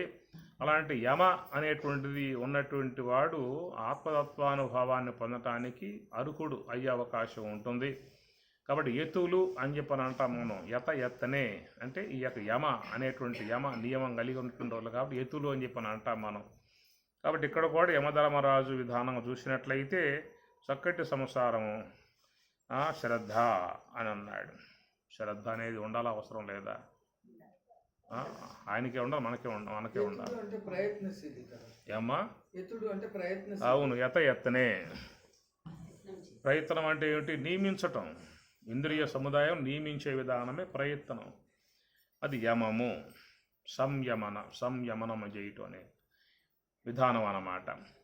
కాబట్టి ఆ ప్రకారంగా నియమ జీవితాన్ని జీవిస్తూ నివృత్తి మార్గంగా ప్రయాణం చేస్తూ ఆత్మతత్వానుభవాన్ని పొందాలనే అపేక్షతో ఎవరైతే ఇంద్రియ సముదాయాన్ని నియమించుకుని మరి నివృత్తి మార్గంగా ఉన్నటువంటి ఒకనొక దానిని యమ అంశముగా కూడా ఇక్కడ చెప్పుకునే అవకాశం ఉంటుంది. అలాగా ఉన్నటువంటి ఆ యమతత్వం కలిగి ఉన్నటువంటి వారికి ఉండేటువంటి ఈ పరివారం అనగా పత్నులు అనుకుందాం. శ్రద్ధ అనేటువంటి పత్ని ఉండాలి. శ్రద్ధావాన్ లభతే జ్ఞానం తత్పర సంయతేంద్రియ అన్నాడు. అజ్ఞశ్చ అశ్రద్ధదానశ్చ సంశయాత్మ వినశ్యతి. కాబట్టి ఆధ్యాత్మిక రంగంలో ఉన్నటువంటి వారికి ముందుగా ఏముండాలంటే శ్రద్ధ అనేటువంటిది ముఖ్యంగా ఉండాలి. గురువాక్యం పట్ల శ్రద్ధ, భగవత్ ప్రాప్తి ఎందు ఉన్నటువంటి శ్రద్ధ, భక్తి భావన శ్రద్ధ ఉండాలి. అదే ప్రకారం మనకి తైత్రీయోపనిషత్తు నారాయణ ప్రశ్నము 80వ అనువాకములో జ్ఞాన యజ్ఞాన్ని గురించి బోధించే సందర్భముగా అక్కడ శ్రద్ధ పత్ని అంటాడు. అక్కడ తైత్రీయోపనిషత్తు నారాయణ ప్రశ్నము 80వ అనువాకం, చివరి అనువాకం అది. 80వ అనువాకం అంతా కూడా అంతరయజ్ఞం, జ్ఞానయజ్ఞం చేసే అంశముగా దాంట్లో బోధిస్తాడు. ఆడ చెప్పినప్పుడు ఎవరు యజ్ఞం చేసే అర్హత ఎవరికి ఉంటుందని చెప్పానంటే భార్య సమేతుడే యజ్ఞం చేయాలనేది ఒకటి ఉన్నది నియమం. కనుక జ్ఞానయజ్ఞం చేయాలనేటువంటి దానంగా వచ్చినప్పుడు వాడు శ్రద్ధ అనే పత్ని పక్కన పెట్టుకుని యజ్ఞం చేయాలనేటువంటి జ్ఞానయజ్ఞం చేయాలనేది. శ్రద్ధ లేకపోతే ఏం చేస్తాం? కనుక శ్రద్ధకు చాలా ప్రాముఖ్యత ఉన్నది. శ్రద్ధకు ఆ ప్రాముఖ్యత ఉంది కాబట్టి పరమాత్మ కూడా భగవద్గీతలో ఒక అధ్యాయం కేటాయించాడు. శ్రద్ధాత్రయ విభాగ యోగం, ఆ పదానికే ఒక అధ్యాయం కేటాయించి శ్రద్ధాత్రయ విభాగ యోగము అన్నాడు. కాబట్టి శ్రద్ధ అనేది చాలా ఆవశ్యకత. గురువాక్యాన్ని వినాలన్నా, సాధన చేయాలి అన్నా, పట్టుగా ఏదైనా సాధించాలన్నా శ్రద్ధ అనేది చాలా అవసరం. కాబట్టి మరి ఆ యమ అనేటువంటి దానికి తోడైనటువంటి యొక్క అంశము శ్రద్ధ అని చెప్పని అన్నారు. ఆ శ్రద్ధకు తోడైనటువంటి యొక్క అంశం మరొకటి మైత్రి అనే విషయంగా చెప్పుకొచ్చారు. మైత్రి కూడా జీవితంలో మంచిగా ఉండాలి. అందరితో కూడా మైత్రి భావన పెంపొందింపజేసుకోవాలి. తనలో సాత్వికం బాగా ఉన్నట్లయితే, మంచి నడవడికి ఏర్పడ్డట్లయితే, మంచి యొక్క జీవన విధానం వచ్చినట్లయితే వానికి మైత్రి భావం అనేది వస్తుంది. ఆయనకి అందరితో మైత్రి భావన ఏర్పడే విధానం ఉంటుంది. కాబట్టి మైత్రి అనేటువంటి ఆమె కూడా అతను భార్యగా అయి ఉన్నది. ఆ తర్వాత దయ అనేది కూడా ఆయన యొక్క భార్యే. దయ కూడా ఉండాలని చెప్పని అన్నారు. దయగల హృదయమే భగవన్ నిలయం అని మహాత్ములు చెబుతూ ఉంటారు. దయగల హృదయమే భగవన్ నిలయము అని. కాబట్టి దయా దాక్షిణ్యములు ఉండాలి. హృదయము అని చెప్పి అన్నప్పుడు దాంట్లో లోపల దయ ఉంటుంది. హృదయము, హృదయము, దయ అది ఉంటేనే హృదయం అనే మాట అన్నమాట. ఆ దయ తీసి చెప్పండి, గురుము అవుతుందన్నమాట. దయ తీసేస్తే, దయ పెడితేనే హృదయము అవుతుందన్నమాట. కాబట్టి దయ ఉండాలి ముఖ్యంగా. ఆ దయాదాక్షిణ్యములు ఉన్నప్పుడు మానవుడు ఎక్కువగా ఈ పాప కార్యాలు చేసేందుకు సిద్ధపడడు. అట్లా దయ అనేటువంటిది ఒకటి. ఇంకొక అమ్మగారు, ఆయన భార్య శాంతి. శాంతి అనేది కూడా ఆయన యొక్క భార్య అన్నమాట. శాంతి జీవితంలో ఉండాలి కదా, శాంతి ఉండాలి. తర్వాత తుష్టి అనేది కూడా ఆయన భార్యే. తుష్టి, జీవితంలో తుష్టి ఉండాలి. తుష్టి ఉంటే పుష్టిగా జీవించే అవకాశం ఉంటుంది. తుష్టి అంటే ఉన్నంతలో చాలు, సంతోషం ఉండాలి కదా. ఇంకా ఇంకా ఇంకా ఇంకా ఇంకా ఇంకా ఎంత అని చెప్పేసి 1000 కోట్లు నీకు ఇస్తున్నారా అంటే 1000 కోట్లేనా అంటాడు. చాలదో, 2000 కోట్లు ఇస్తున్నా, 2000 కోట్లను ఇచ్చేది అంటాడు. నీకు రావట్లే పేపర్లో కుంభకోణాలు అని చెప్పేసి, కుంభకోణం అయిపోయిందని అంటే 1000 కోట్లు 1,00,000 కోట్లు మింగేశారని చెప్పని దాని మీద కుంభకోణం తీసుకొస్తారు. కుంభకోణం పుణ్యక్షేత్రం, అదెందుకు తేవటం? వీడు చేసిన పనికి ఇంకేదైనా పెట్టొచ్చుగా. కుంభకోణం ఎందుకు పెట్టాలి? అది పుణ్యక్షేత్రం, అది కుంభకోణం అయిపోయిందా అంటాడు వాడు. కాబట్టి ఈ ప్రకారంగా ఏంటంటే జీవితంలో తుష్టి ఉన్నప్పుడు మానవుడు జీవితం కూడా సంతుష్టిగా జీవించే అవకాశం ఏర్పడుతుంది. కాబట్టి ఉన్నంతలో భగవద్భావన కలిగి పరమాత్మ మనకి ఈ మేరకు ఇచ్చాడు, సరిపోతుంది అని ఒక సమాధానం మనకు కలిగినట్లయితే మిగతా సమయాన్ని మనం ధ్యానం కోసంగా వాటి కోసంగా వాడుకోవచ్చు. అది కనుక లేకపోయిందా అని చెప్పనంటే ఈ ఉన్న సమయం అంతా, కాలం అంతా, జీవితం అంతా ఇక వాటికే తృప్తింజందని మనుజుడు సప్తద్వీపములనైన చక్కంబడు. నేను భాగవతం చెప్పే తృప్తింజందని మనుజుడు సప్తద్వీపాలు ఇచ్చిన వాడికి ఇంకో దీపం లేదా అంటాడు. ఉన్నాయి 7 దీపాలే ఉన్నాయని చెప్పానంటే ఇంకో దీపం ఎత్తుకో ఎక్కడ ఉంటాయి. అట్లాగా మనిషికి ఏంటంటే ఆశాపాశ శతై బద్ధా కామక్రోధ పరాయణా ఈహంతే కామం. ఆశాపాశ శతై బద్ధా ఆశా పిశాచి బట్టి వైరాగ్య వాసనలు చేరనివ్వదు కాశీపెట్టుచునున్నది నేనేమి నేనేం చేస్తానయ్యా తీసుకుపోతా ఉందని లాక్కుపోతా ఉందని చెప్పని అంటూ ఉంటాడు. కాబట్టి ఈ ప్రకారంగా జీవితంలో కొంత ఆధ్యాత్మికత శీలించినట్లయితే, కొంచెం ధ్యానం బాగా చేసినట్లయితే వానికి ఇలాంటివి రావచ్చు బహుశా. ఏది తుష్టి. సార్ ఎందుకంటే తన మనస్సుకి సమాధానం ఆడ వచ్చింది, ఆ ధ్యానంలో వచ్చింది. ఆ పరమశాంతి, ఆ నిర్మలత్వము, నిశ్చలత్వము, ఆత్మ యొక్క ప్రశాంతత, ప్రసన్నత. ప్రశాంత మనసంహీనం యోగినం సుఖం ఉత్తమం ఉపైతి శాంతరజసం బ్రహ్మభూతం అకల్మషం. ప్రశాంత మనసంహీనం అది వస్తుంది, ధ్యానంలో అది వస్తుంది. అలాగా పారమార్థికంగా అలాంటి స్థితిని పొందినప్పుడు వ్యక్తికి ఇది తోడవుతుంది, తుష్టి తోడవుతుందన్నమాట. అది లేకపోయిందా అంటే వాడికి తుష్టి ఉండదేక, ఎంతో ఉన్నా సాలని వ్యవహారమే అయిపోతుంది. కాబట్టి తుష్టి అనేటువంటి ఒక ఆమె ఆయనకు భారీగా అయ్యింది. ఈ తుష్టి ఉన్న చోట పుష్టి కూడా ఉంటుంది కదా, కింద పుష్టి ఇచ్చాడు. మళ్ళా తుష్టి పుష్టి రెండు ఆయనకి భార్యలు అన్నమాట. తర్వాత తుష్టి పుష్టి ఉన్న తర్వాత ఉన్నతి కలగజేస్తుంది. ఉన్నతి కూడా భార్యనే. ఉన్నతి అనగా ఎప్పుడైతే కొంచెం సమాధాన పడ్డాడు, వ్యవహారం విషయాలలో సమాధానం పడ్డాడో ఉన్నతి, పారమార్థిక ఉన్నతి అనేటువంటి యొక్క అవకాశం, ఎదగటానికి అవకాశం వస్తుంది. ఎప్పుడైతే ఆ విషయాలలో సంతుష్టిని పొందాడో చాలు, ఈశ్వరుడు ఇచ్చాడు అంతవరకు సరిపోతుంది జీవితానికి. కాబట్టి పూర్వకాలంలో ఋషులు కూడా అలాగే జీవించారు, వాళ్ళు ఉన్నంతలో చాలు అనుకున్నారు. కాబట్టి మిగతా జీవన విధానాన్ని జ్ఞానం కోసంగా వాళ్ళు ఎక్కువగా హెచ్చించారు. సమయం ఉంది కదా మనకి, ఉన్న సమయాన్ని దానికే వాడేస్తే, వ్యవహారానికే పెట్టేస్తే నీకెట్లా? నీ బాగు కోసం ఏమిటి, నీ ఉద్ధారకం కోసం ఏమవుతుంది? కాబట్టి ఉన్న సమయం కొంత నువ్వు తీసుకోవాలి, నువ్వు దాన్ని కొంత వాడుకోవాలి. కొంత సమయాన్ని వ్యవహారం కుటుంబం కోసంగా వినియోగించాలి. కాబట్టి వాళ్ళ కోసం కొంత జీవితాన్ని ఇచ్చాను, కొంత జీవితం నా యొక్క ఉద్ధారకం కోసంగా ఉన్నతి పొందటానికి, ఆత్మోన్నతి పొందటానికి ఆ సమయాన్ని మనం వాడుకోవాలి. ఆ సమయం నాది, నేను వాడుకోవాలి. నాకు డిస్టర్బ్ చేయమాకండి. నేను గంట సేపు ధ్యానం చేసుకోవాలి, గంట విచారణ చేసుకోవాలి, మిగతా సమయం మీకు ఇచ్చేసా, మీ జీవితం మీకోసంగా అర్పించా అన్న విధానంలో ఆధ్యాత్మిక ఉన్నతిని కోరేటువంటి యొక్క అతడు మరి చూసినట్లయితే తుష్టి పుష్టి తర్వాత ఉన్నతి, ఆత్మోన్నతిని పొందటానికి పనికొచ్చే అంశంగా అవుతుందన్నమాట ఉన్నతి అని చెప్పని అన్నాడు. ఆ ఉన్నతి ఉన్నటువంటి వాడికి ఏమవుతుందంటే బుద్ధి, ఆమె కూడా భార్య అని ఈయనకి. కాబట్టి ఆ బుద్ధి అనేది ఏర్పడుతుంది. ఎప్పుడైతే తుష్టిని పొందాడో, పుష్టిని పొందాడో, ఉన్నతి, ఆధ్యాత్మిక నివృత్తి ఉన్నతి అనేటువంటి మార్గంగా వెళ్తున్నప్పుడు మనకు బుద్ధి తోడవుతుంది. కనుక బుద్ధికి చాలా మంచి స్థానమే భగవద్గీత కూడా ఇచ్చినటువంటిది. బుద్ధి గ్రాహ్యం అన్నాడు. అతీంద్రియం, ఇంద్రియాలకు గోచరించేది కాదు, బుద్ధికి మాత్రమే గోచరించేది అని చెప్పి అన్నాడు.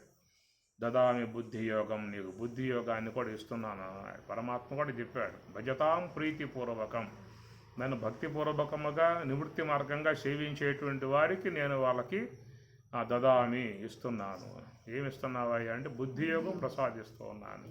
ఏన మాం ఉపయాంతితే, ఏ యొక్క బుద్ధి చేత మాం నన్ను ఉపయాంతి పొందగలరో, నా స్వరూపానుభవాన్ని పొందగలరో, ఆ నా స్వరూపానుభవాన్ని పొందటానికి సహకరించేటువంటి యొక్క బుద్ధిని నేను వాళ్ళకి దదామి ప్రసాదిస్తూ ఉన్నాను. నీకు చాలా పదాలు గీతలో వస్తే బుద్ధి గురించి. బుద్ధియుక్తో జహాతి బుద్ధవు శరణం అన్విచ్చ, బుద్ధినే శరణ వేడు అంటాడు పరమాత్మ. బుద్ధినే శరణ వేడు అంటాడు. బుద్ధ్యాయుక్తో యోగ బలీన చేయవ, భక్త్యాయుక్తో యోగ బలీన చేయవ, బుద్ధి సూక్ష్మయా సూక్ష్మదర్శిభి విశుద్ధయా బుద్ధ్యా సూక్ష్మయా కఠోపనిషత్తులో వస్తుంది. కనుక ఈ నివృత్తి మార్గముగా ఉన్నటువంటి వారికి వచ్చేటువంటిది ఏంటంటే శుద్ధ బుద్ధి, శుద్ధాంతకరణం బుద్ధి అంటారు, మలినాంతకరణం మనస్సు అని చెప్పి అంటారు. కాబట్టి ఇక్కడ తుష్టి పుష్టి ఉన్నతి ఎన్ని ఉన్న చోట తప్పనిసరిగా వాళ్ళకి శుద్ధాంతకరణమే ఉంటుంది. ఆ శుద్ధాంతకరణమే బుద్ధి అనేటువంటి యొక్క విధానం అన్నమాట. ఏమి ఏమి బుద్ధి అనేటువంటి విధానం తర్వాత మేధ అనే ఆమె కూడా ఆయన భార్య అన్నమాట. మేధ అనేటువంటి ఆమె. మేధ అంటే గ్రహింపు శక్తి, జ్ఞానశక్తి ఆయనలో బాగా పెరిగే అవకాశం ఉంటుంది.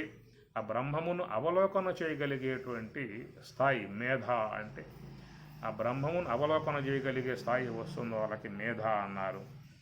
దాని ద్వారా తర్వాత ఇంకొక అమ్మగారి పేరు తితిక్ష. తితిక్ష అంటే ఓర్పు అన్నమాట. కాబట్టి ఆధ్యాత్మికమును అధ్యయనం చేసే విధానంగా ఉన్నటువంటి వారు, ధ్యానం బాగా చేసే విధానంగా ఉన్నటువంటి వారిలో ఓర్పు అనేది బాగా పెరుగుతుంది. సహనం, ఓర్పు ఇవన్నీ కూడా బాగా ధ్యానములో వస్తాయన్నమాట. అట్లా తితిక్ష అని చెప్పి అన్నారు. తర్వాత హ్రీహి అనేటువంటి విషయం చెప్పి, హ్రీహి అంటే సిగ్గుపడుట అనేటువంటి యొక్క అర్థము. ఆధ్యాత్మిక విధానముగా వృత్తి చెందలేకపోతూ ఉన్నానే అనేటువంటి యొక్క పశ్చాత్తాపం చెందే విధానము అని. తర్వాత క్రియ అనేటువంటి అమ్మగారు ఆమె పేరు. తర్వాత మూర్తి అనేటువంటి ఆమె 13 ఆమె అన్నమాట. ఈ ప్రకారముగా 13 మంది ఆయనకు పత్నులు ఉన్నటువంటి విధానము. సరే అండి, పత్నులు ఉన్నారు, పిల్లలు లేరా ఆయనకి, కలగలేదా? మరి ఇంతమంది ఉన్నప్పుడు పిల్లలు లేకుండా ఎట్లా ఉంటారో ఆయనకి అనే సందేహం కూడా వస్తుంది కదా. ఏమి పుత్ర పౌత్రాభివృద్ధి రస్తు, ధన కనక వస్తు ప్రాప్తి రస్తు, అష్టైశ్వర్యాది సిద్ధి రస్తు అంటూ ఉంటారు. కాబట్టి ఇంతమంది పత్నులు ఉన్నప్పుడు పిల్లలు కూడా తప్పనిసరిగా ఉండి తీరాలా, ఉండాలా? ఉండి తీరాలి. ఉండి తీరాలని చెప్పి అన్నప్పుడు శ్రద్ధ అనే మొదటి భార్య కదా. శ్రద్ధ అనేటువంటి యొక్క ఆమెకు పుత్రుడు శృతం అనేవాడు పుట్టాడు. పుత్రుడు శృతం. శ్రద్ధ ఉన్నవాడే అంటాడు, లేకపోతే అంటాడు ఎవడ వచ్చి ఇక్కడ కూర్చొని నీకు భోజనం పెడతా, డబ్బులు ఇస్తా అని చెప్పి నన్ను అంటాడు వచ్చి. శ్రద్ధ ఉన్నవాడు తప్పనిసరిగా ఎక్కడికైనా పోయి ఆధ్యాత్మిక విషయాలను మంచిగా వినటానికి ప్రయత్నం చేస్తాడు. కాబట్టి శ్రద్ధ అనేది ఉన్న చోట వాడు వింటాడు. శృతం అంటే వినటం. అది శ్రద్ధ ఉంటే తాత్విక అంశాలను బాగా వినే అవకాశం అనేటువంటిది ఏర్పడుతుంది. కాబట్టి ఆమె కుమారుడు శృతం అనేటువంటి విధానం. మైత్రి ఆమె కూడా బిడ్డ ఉన్నాడు. ఆమె యొక్క బిడ్డ పేరు ప్రసాదం. మైత్రి ఉన్న చాట ఏముంటుందంటే ప్రసాదం. ప్రసాదే సర్వతోకానాం హాని హియస్యోపజాయతే ప్రసన్నచేత సహా హియాశు బుద్ధి పర్యవతిష్టతి. ప్రసాదం, భగవత్ ప్రసాదం, ఈశ్వర అనుగ్రహం ప్రసాదం, గురు అనుగ్రహం ప్రసాదం, బ్రహ్మ అనుగ్రహం ప్రసాదం. ఈశ్వర అనుగ్రహం అయినట్లయితే మంచి జన్మను ప్రసాదిస్తాడు పరమాత్మ ఈశ్వరుడు. ఈశ్వరానుగ్రహముతో ప్రాప్తింపబడేటువంటిది జన్మ, మానవ జన్మ అన్నమాట. ఏ పిల్లిగానో, నల్లిగానో, దోమగానో, చీమగానో పుట్టించి ఉన్నట్టు ఏం చేసేదానివి? ఏం చేసేవాళ్ళం? సుప్రీంకోర్టులో ఏమన్నా అప్పీల్ చేస్తావా? పోయి ఏమన్నా నాకు ఈ జన్మ ఇచ్చారయ్యా అని చెప్పేసి అని ఎవరికి మొరబెట్టుకుంటా పోయి, ఎవరితో చెప్పుకుంటా పోయి, మానవ దేహం ఇవ్వకపోతే కొట్లాడతావా? కోర్టులో ఏమన్నా దావా వేస్తావా? ఏం లేదు కదా. అని అనుగ్రహం ఎన్ని లక్షల కోట్ల కోట్ల కోట్ల జీవ సముదాయం ఉండగా 83,99,999 రకాల ఉపాధులు ఉండగా ఆ ఉపాధుల్లో పడేయకుండా తీసుకొచ్చి మానవ దేహంలో ఎవరు పడేశారు? నువ్వేమన్నా కావాలని కోరావా? లేదు కదా. ఆయన ఇచ్చిన ప్రసాదం అది. ఇది ఈశ్వర ప్రసాదం అన్నారు. మంచి జన్మను, మానవ జన్మను, జ్ఞానము, విజ్ఞానము, సుజ్ఞానము, ప్రజ్ఞానము, ఆత్మజ్ఞానం అన్నిటినీ కూడా సాధించుకోవడానికి అవకాశం ఉన్నటువంటిది. యమ, నియమ, ఆసన, ప్రాణాయామాదులు శీలించి శ్రవణ, మనన, నిధిధ్యాసన, తత్వం పదార్థ శోధనము, వాసన క్షయము, మనోనాశనం ఎన్నిటినీ కూడా చక్కగా శీలించడానికి, ఆచరించడానికి, అనుష్ఠించడానికి యోగ్యముగా ఉన్నటువంటి ఉపాధి ఒక్కటే. ఏ జీవికి అలాంటి సదుపాయాలు లేవు. అవి కేవలం ప్రకృతి పరంగా పుడతాయి, ఏదో ఆహారం తింటాయి, ఏదో జీవితాన్ని గడుపుతాయి. ఆయువు అయిపోయిందంటే దేహం సాలించి వెళ్ళిపోవటమే తప్ప వాడికి మరొక విధానమైనటువంటి యొక్క అవకాశాలు అక్కడ లేవు. వాటికి ఒక మానవ దేహం అనేటువంటిది ఉన్నప్పుడు వీడికి మంచిగా ఉపనిషత్తులు, భగవద్గీత, బ్రహ్మసూత్రములు, ఇతర గ్రంథాలు అన్ని యొక్క జ్ఞానాన్ని అందటానికి అర్థం కాకపోతే యతీశ్వరులు, సాధువులు, సన్యాసులు, ప్రవరాజకులు, విద్వసత్తములు, విదుషీమనులు, యోగులు, జ్ఞానులు, పండితులు ఎంతోమంది చుట్టూ ఉన్నారు చెప్పడానికి, వీడికి అర్థం చేయించడానికి. ఇంత సదుపాయాలు ఉన్నటువంటి యొక్క దేహం ఏమి చక్కగా మరి యొక్క యజ్ఞములు చేసి పుణ్యం సంపాదించుకుని, దానములు చేసి పుణ్యం సంపాదించుకుని, పుణ్య విశేషంతో ఉత్తమ లోకాలకు పోవటము, వాళ్ళ ఉత్తమ దేహాలు పొందటము, అన్నిటికీ అవకాశం ఉన్నటువంటి సదుపాయం గల మానవ జన్మ. సాధారణంగా ఎవరో కూడా ఇంత లెక్క ఎవరు ఆలోచించరు. ఇంత లెక్క ఎవరు కూడా మనసు పెట్టి ఆలోచించే విధానాలు ఉండవు. ఇది తెల్లారిందా, టిఫిన్ చేసామా, పేపర్ చూసామా, టీవీ చూసామా, మధ్యాహ్నం ఆకలైందా, భోంచేసామా, భుక్తాయాసం పడుకుని లేచామా, మరి సాయంత్రం కాస్త ఏదైనా బజ్జీ గిజ్జీ ఏమైనా తిన్నామా, నైట్కి కాస్త ఫుల్గా లాగించామా, పడుకున్నామా, 100 ఏళ్ళు పూర్తి చేసామా, నమస్కారం పెట్టామా, ఇంత లెక్క ఏ వ్యక్తి సాధారణంగా ఆలోచించడం అన్నమాట. కాబట్టి ఈ ప్రకారంగా ఈశ్వర ప్రసాదం అనేటువంటి భావనగా చూసినట్లయితే మనకు అవకాశాన్ని ఇచ్చాడు, మనకు ఛాన్స్ ఇచ్చాడు, మంచి అవకాశం ఇచ్చాడు. చేసుకో, సాధన చేసుకో, ధ్యానం చేసుకో, విచారణ చేసుకో, ఆత్మోన్నతిని సాధించుకో, బ్రహ్మజ్ఞానాన్ని సాధించుకో, మళ్ళా పుట్టుకలు లేకుండా కూడా చేసుకో, భవసాగరం నుంచి ఒడ్డును బడు అనే విధానాలుగా మనకొక ఛాన్సు ఆయన ప్రసాదించాడు. అది సమర్థవంతంగా కనుక వినియోగింపు చేసుకున్నామంటే ఆయన మళ్ళా ఇస్తా అని చెప్పి అంటున్నాడు. ప్రాప్య పుణ్యకృతాం లోకాను శత్వ శాశ్వతే సమాహ శుచీనాం శ్రీమతాంగే యోగ భ్రష్ట అభిజాయితే మళ్ళా ఛాన్సులు ఇస్తా అని చెప్పి అంటూ ఉన్నాడు.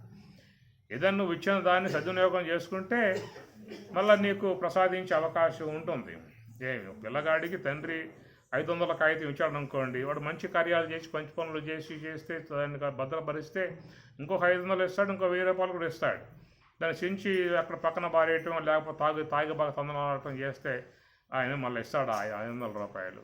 తండ్రి ఏమన్నా లేదు కదా.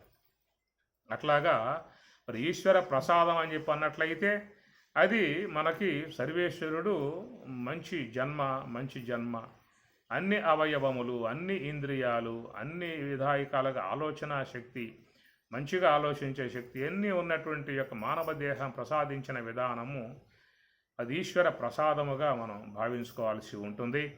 మరి మనుష్యత్వం, ముముక్షత్వం అనేటువంటిది మళ్ళీ రెండవది. ఆ ముముక్షత్వం వచ్చినట్లయితే గురువు ద్వారా మనకు అందేటువంటి గురు ప్రసాదం, అది తాత్విక సంబంధమై ఉన్నటువంటి ఉపనిషత్తుల యొక్క సంబంధమై ఉన్నటువంటి గురు ప్రసాదం మనకి లభ్యం కావటం కూడా గొప్ప విశేషం. అది ఆయన ప్రసాదం. నీవంటే ఎవరు, నీవు కానిదేది, అనాత్మ అంటే ఏమిటి, ఆత్మ అంటే ఏమిటి, నివృత్తి మార్గం, ప్రవృత్తి మార్గం, అనేక అంశాలు ఏవైతే జీవేశ్వరుల యొక్క అంశాలు కానీ మనకేం తెలియదు. వాటిల్లో అంత సున్నా, ఏమీ తెలియదు. మనకు తెలిసింది ఏంటని చెప్పిన నేను మానవుణ్ణి, నేను స్త్రీని, నేను పురుషుణ్ణి, బ్రహ్మచారిని, గృహస్థుని, సన్యాసిని, ఇట్లాగా ఒక లౌకికముగా ఉన్నటువంటి భావాల వరకు మనకేదో సొసైటీ నుంచి వచ్చిన అంశాలే తప్ప అసలు లోతుగా ఉన్నటువంటి యొక్క అంశాలు మనకి ఏమి కూడా తీరిపార చూసే అవకాశాలు లేవు. మన యొక్క మనస్సుకి అందేటువంటివి కూడా కావు. మనం ఆలోచించినా మనకి అవి రావు. అవన్నీ మనకి ఈనాడు ఎంత విధానికాలుగా మరి అన్నిటినీ కూడా అవగాహన చేసుకున్నాము అని చెప్పనంటే అట్టి అవగాహన ఆ తేడా తెల్లగా ఉన్నటువంటి తనము గురువు ప్రసాదించిన విధానం కాబట్టి అది గురు ప్రసాదము. జ్ఞానం అనేది గురు ప్రసాదముగా ఉన్నటువంటి విధానము. మరి ఆ ప్రకారంగా గురువు ద్వారా లాంటి యొక్క అనుగ్రహానికి పాత్రులమై బ్రహ్మ విద్యను అధ్యయనం చేసి వారి ద్వారా బ్రహ్మోపదేశాన్ని పొంది మరి అక్కడి నుంచి నివృత్తి మార్గంలో పయనించినప్పుడు నివృత్తి మార్గంలో పయనించినప్పుడు ఆ కలిగేటువంటి యొక్క ఒకనొక స్థితి అనేది వస్తుంది. యోగ సమాధి సంబంధ స్థితి అని చెప్పి అన్నారు. అటు యోగ సమాధి సంబంధ స్థితి ఏర్పడినప్పుడు కలిగేటువంటి అక్కడ ఆ బ్రహ్మానందం అనబడేటువంటి యొక్క ప్రసాదము, భగవత్ ప్రసాదము అని చెప్పనంటే బ్రహ్మానందం అనేది ప్రసాదముగా చెప్తారు. అదే సర్వదుఃఖానాం హాని, ప్రసాదే సర్వదుఃఖానాం హాని అంటాడు. ఆత్మవిత్తు ఆత్మజ్ఞాని ఎట్లా దుఃఖాలు దాటుతున్నాడో ఆ ప్రకారంగా భగవత్ ప్రసాదమును, ఆ శుద్ధ బ్రహ్మము ప్రసాదమును, బ్రహ్మానంద ప్రసాదాన్ని పొందినప్పుడు అన్ని దుఃఖాలు పోయే పరిస్థితి ఏర్పడుతుంది. కాబట్టి ఈ ప్రకారంగా ఈ యొక్క ప్రసాదం అనేది రావాలని చెప్పానంటే ఉండాలి, మైత్రి అనేటువంటి అమ్మగారికి ప్రసాదము. అన్నీ మంచిగా ఉండే పదాలు ఇవన్నీ కూడా మీకు భాగవతంలో వస్తాయి. ప్రసాదం అన్నమాట. మరి దయ అనేటువంటి అమ్మగారు భార్యగా ఉంది కదా, మరి ఆయన బిడ్డలో ఉండక్కర్లేదా? ఉండాలా? బిడ్డలో ఉండాలా? దయ అనేటువంటి యొక్క ఆమె బిడ్డ అభయం అదనమాట. దయ కలిగి ఉన్నవాడిని నిర్భయంగా ఉంటాడు. వాడు ఎవరి జోలికి పోడు, ఎవరిని ఒక మాట అన్నాడు, ఎవరికి అపకారం చేయడు, ఎవరిని ఇబ్బంది పెట్టాడు, వాడు నిర్భయంగా ఉండే అవకాశం ఉంటుంది. వాడు ఇతరులను బాధించినా, వేధించినా, హింసించినా నిరంతరంగా భయపడుతూ జీవితం గడపాల్సి వస్తుంది. అందువల్ల దయ అనేటువంటి ఆమెకు పుట్టిన బిడ్డ అభయం. అభయం సత్వ సంశుద్ధి జ్ఞానయోగ వ్యవస్థితి చెప్పాల భగవద్గీతలో. అభయం ఎట్లా వస్తుంది? అభయం అని చెప్పినట్టు సత్వ సంశుద్ధి, సత్వ సంశుద్ధిని పొందగలిగితే అభయం ఏర్పడుతున్నాడు. జ్ఞానయోగ వ్యవస్థితి, ఆ జ్ఞానయోగమునందు ఉన్నటువంటి విధానం కనుక ఆ జ్ఞానయోగములో ఉన్నటువంటి వాడు అభయం, భయం లేదు వాడికి. అందువల్ల బ్రహ్మానికి ఏ భయం ఉంటుంది? ఏమి ఈ దేహం యొక్క దేహభావన, దేహాభిమానం కలిగి ఉన్నటువంటి వారికి నిరంతరంగా ఏదో భయం పీడించే విధానాలు ఉంటాయి. దేహభావనతో ఉన్నటువంటి వారికి అనేక భయాలు, ఎప్పుడు పోతాము, ఎట్లా పోతాము, ఏ విధంగా పోతాము అవుతుందనే భయాలు అనేక ఉండే అవకాశాలు ఉంటాయి. కనుక ఇక్కడ మరి చూసినట్లయితే దయ అనేటువంటిది కలిగి భగవద్భావనతో ఉన్నటువంటి అభయం అనేటువంటి బిడ్డ ఉన్నటువంటిది. అట్లనే శాంతి అనేటువంటి ఆమె గారికి కూడా ఒక బిడ్డ పుట్టాడు. ఆ బిడ్డ పేరు ఏం చెప్పానంటే శాంతి అనేటువంటి యొక్క అమ్మగారి బిడ్డ సుఖం అన్నమాట.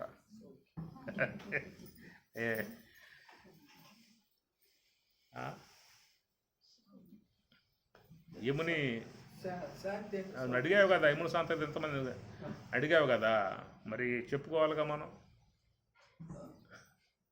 ఎంతమంది అని చెప్పి అడిగారు మీరు కూడా. మరి ఎంతమంది ఉండాలి కదా, ఎంతమంది ఉంటేనే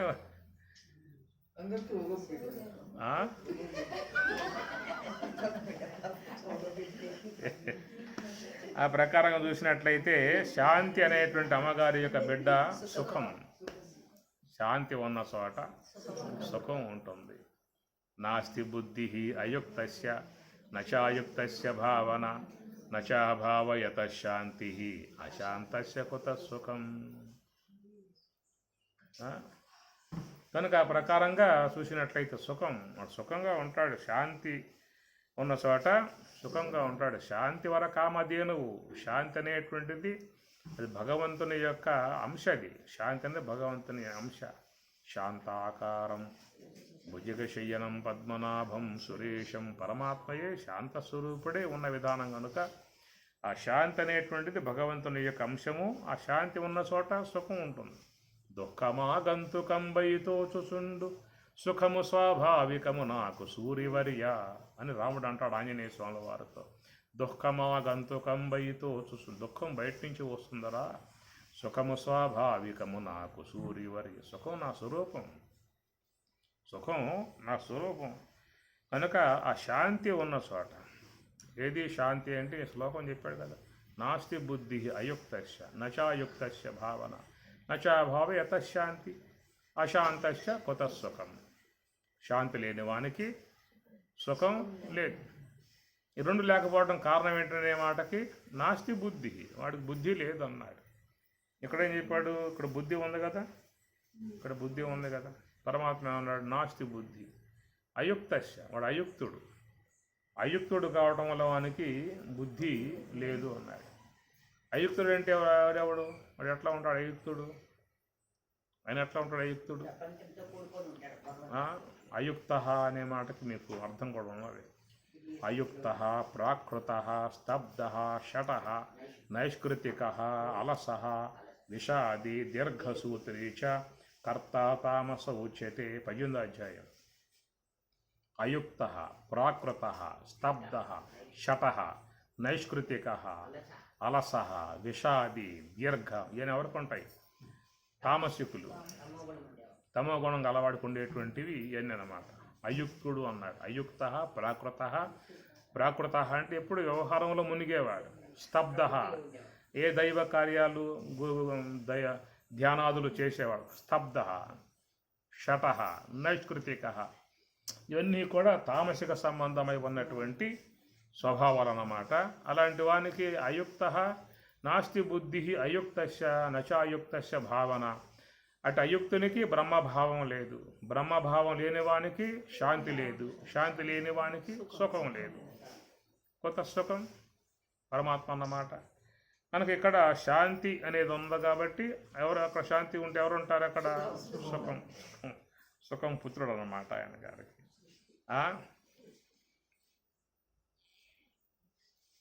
ఇంతమంది ఉండాలి అవసరం లేదు భార్యలు.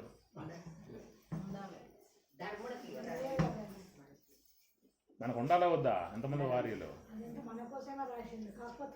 మనకు ఉండాలా వద్దా ఎంతమంది భార్యలు?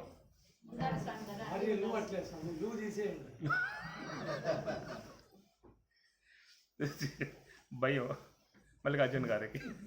అమ్మగారు పక్కన ఉంది కదా, నువ్వు తీసా.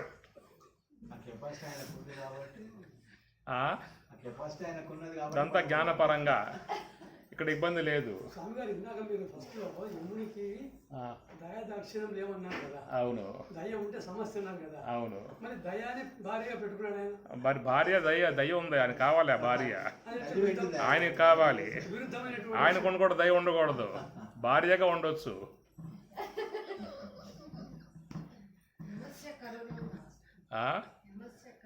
సరే ఉంది ఈ కథ. కానీ ధర్మానికి వీళ్ళందరూ యముడు ధర్మరాజు రెండు పేర్లు ఉంది కదా. ధర్మానికి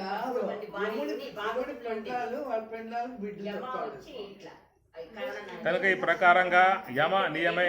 యమ అంటే అది ఒక సాధనా సంబంధమై ఉన్న అంశము. ఇక్కడ సాధనా సంబంధమై ఉన్న అంశము కాడ యమం, యమ నియమాసన ప్రాణాయామ ప్రత్యాహారాలు అనేటువంటివి ఉన్నాయి కదా. కనుక ఈ యొక్క పారమార్థిక తత్వ అనుభవాన్ని పొందటం యొక్క విషయంలో ఇంద్ర సహకారం వాళ్ళకి కావాలి. ఈ నివృత్తి మార్గంగా పోయేటువంటి వాళ్లకు వీళ్ళందరూ కూడా తోడవుతారనేటువంటిది అర్థం అన్నమాట. నివృత్తి మార్గంలో పయనించే వాళ్ళకి వీళ్ళందరూ కూడా ఆయనకి తోడవుతారనేటువంటి అర్థము. కాబట్టి శాంతి అనే అమ్మగారు పుత్రుడుగా సుఖం అనేటువంటి విధానములో సుఖం అనేటువంటి విధానముగా ఉందన్నమాట. అటనే తుష్టి అనేటువంటి యొక్క ఆమెకు బిడ్డగా ముదం అంటే సంతుష్టి అన్నమాట. సంతుష్టి విధానాన్ని ముదము అని చెప్పని అంటారు. తర్వాత మరి బుద్ధి అనేటువంటి ఆమెకు బిడ్డగా అర్థం అనేటువంటి బిడ్డ ఏర్పడి ఉన్నాడు. పుష్టికి స్మయం అన్నారు. స్మయం అంటే అది స్మయం అనే మాట ఇచ్చారు. అటనే బుద్ధి అనే దానికి అర్థం ఎక్కడ ఉన్నాయి? తుష్టి ముదం. పుష్టి అనేటువంటి చోట స్మయం ఎదుగుదల. స్మయం అంటే ఎదుగుదల అనేది ఉంటుంది. ఉన్నతి అనేటువంటి చోట దర్పం అనే అర్థం ఇచ్చారు. దర్పం అనేటువంటి ఉన్నతి అనేటువంటి చోట దర్పం అనేటువంటి ఏమా ఉన్నతికి దర్పానికి ఏదేంటంటే రెండు రకాల ఉన్నతి రెండు రకాలుగా ఉంటుంది. అటు బాహ్యముగాను ఉన్నతి, ఇటు పారమార్థికంగాను ఉన్నతి. అందువల్ల ఏంటంటే ఇక్కడ మరి చూసినట్లయితే ఉన్నతి సరే ఉన్నతి అనేటువంటి రెండు పక్కలా ఉంటుంది, ఒక పక్కే ఉండదు. ఆ పక్కకు పోతే మీకు దర్పం వచ్చేస్తుంది, ఈ వైపుకు వస్తే భగవద్ దర్శనం ఉంటుంది. అంటే ఆయన జాగ్రత్త కోసం చెబుతున్నమాట అన్నమాట. అయ్యా ఇక్కడ దర్పం ఇది ఉన్నతనే కాడ పక్కన కొంచెం ఇది ఉంటుంది, జాగ్రత్తగా నువ్వు నడుచుకోవాల్సి ఉంటుందనే మాట. హెచ్చరిక. హెచ్చరిక అన్నమాట. అదే ఉన్నతి ఇప్పుడు పారమార్థిక విషయంలో కూడా ఏ కొంచెం ఉన్నతి వచ్చినా కానీ వ్యక్తిలో మరి జ్ఞానాహంకారం వచ్చేస్తుంది కదా. దర్పం ఉంటారు. 4 శ్లోకాలు వచ్చాయా, 4 పద్యాలు వచ్చాయా, రాజేశ్వరికి అని చెప్పానంటే రేపు అక్కడ కూర్చుంటుందా, ఆ పీఠమే కూర్చుంటుందా అన్నాం కాదు. మనిషికి ఏ కొంచెం వచ్చేసిందా అని చెప్పానంటే అక్కడి నుంచి ఇక తన స్థితిని మర్చిపోతాడు. అందువల్ల ఈ ఉన్నతి అనే కాడ కొంచెం అటు వ్యవహారంలో ఉన్నవాడైనా పారమార్థికంగా ఉన్నవాడైనా కొంత జాగ్రత్త వహించాల్సి ఉంటుంది. అది లేదని చెప్పినట్టు పెద్ద పెద్ద వాళ్ళను కూడా లెక్కలేని విధానంగా వ్యవహరించే పరిస్థితి అహంకారం వచ్చేస్తుంది. ఏ కొంచెం కనుక వచ్చేసిందా అని చెప్పానంటే గురువుని కింద కూర్చోబెడతాడు, తన పైన కూర్చుంటాడు. శిష్యుడు గురువాయే, గురువు శిష్యుడాయే అనే పద్యం చెబుతాడు.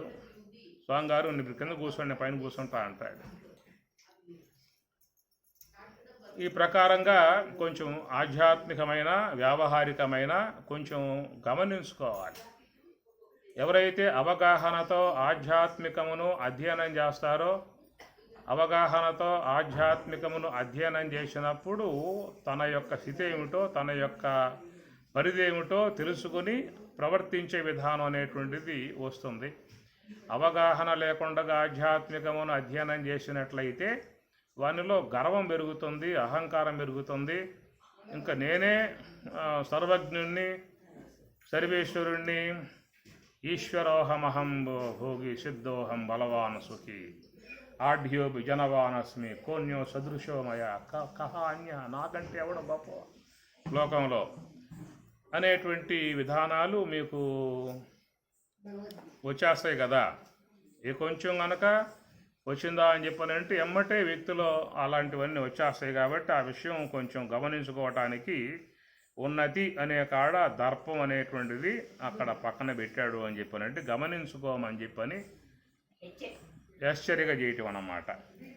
దర్పం కాటనే బుద్ధి అనేటువంటి చోట అర్థం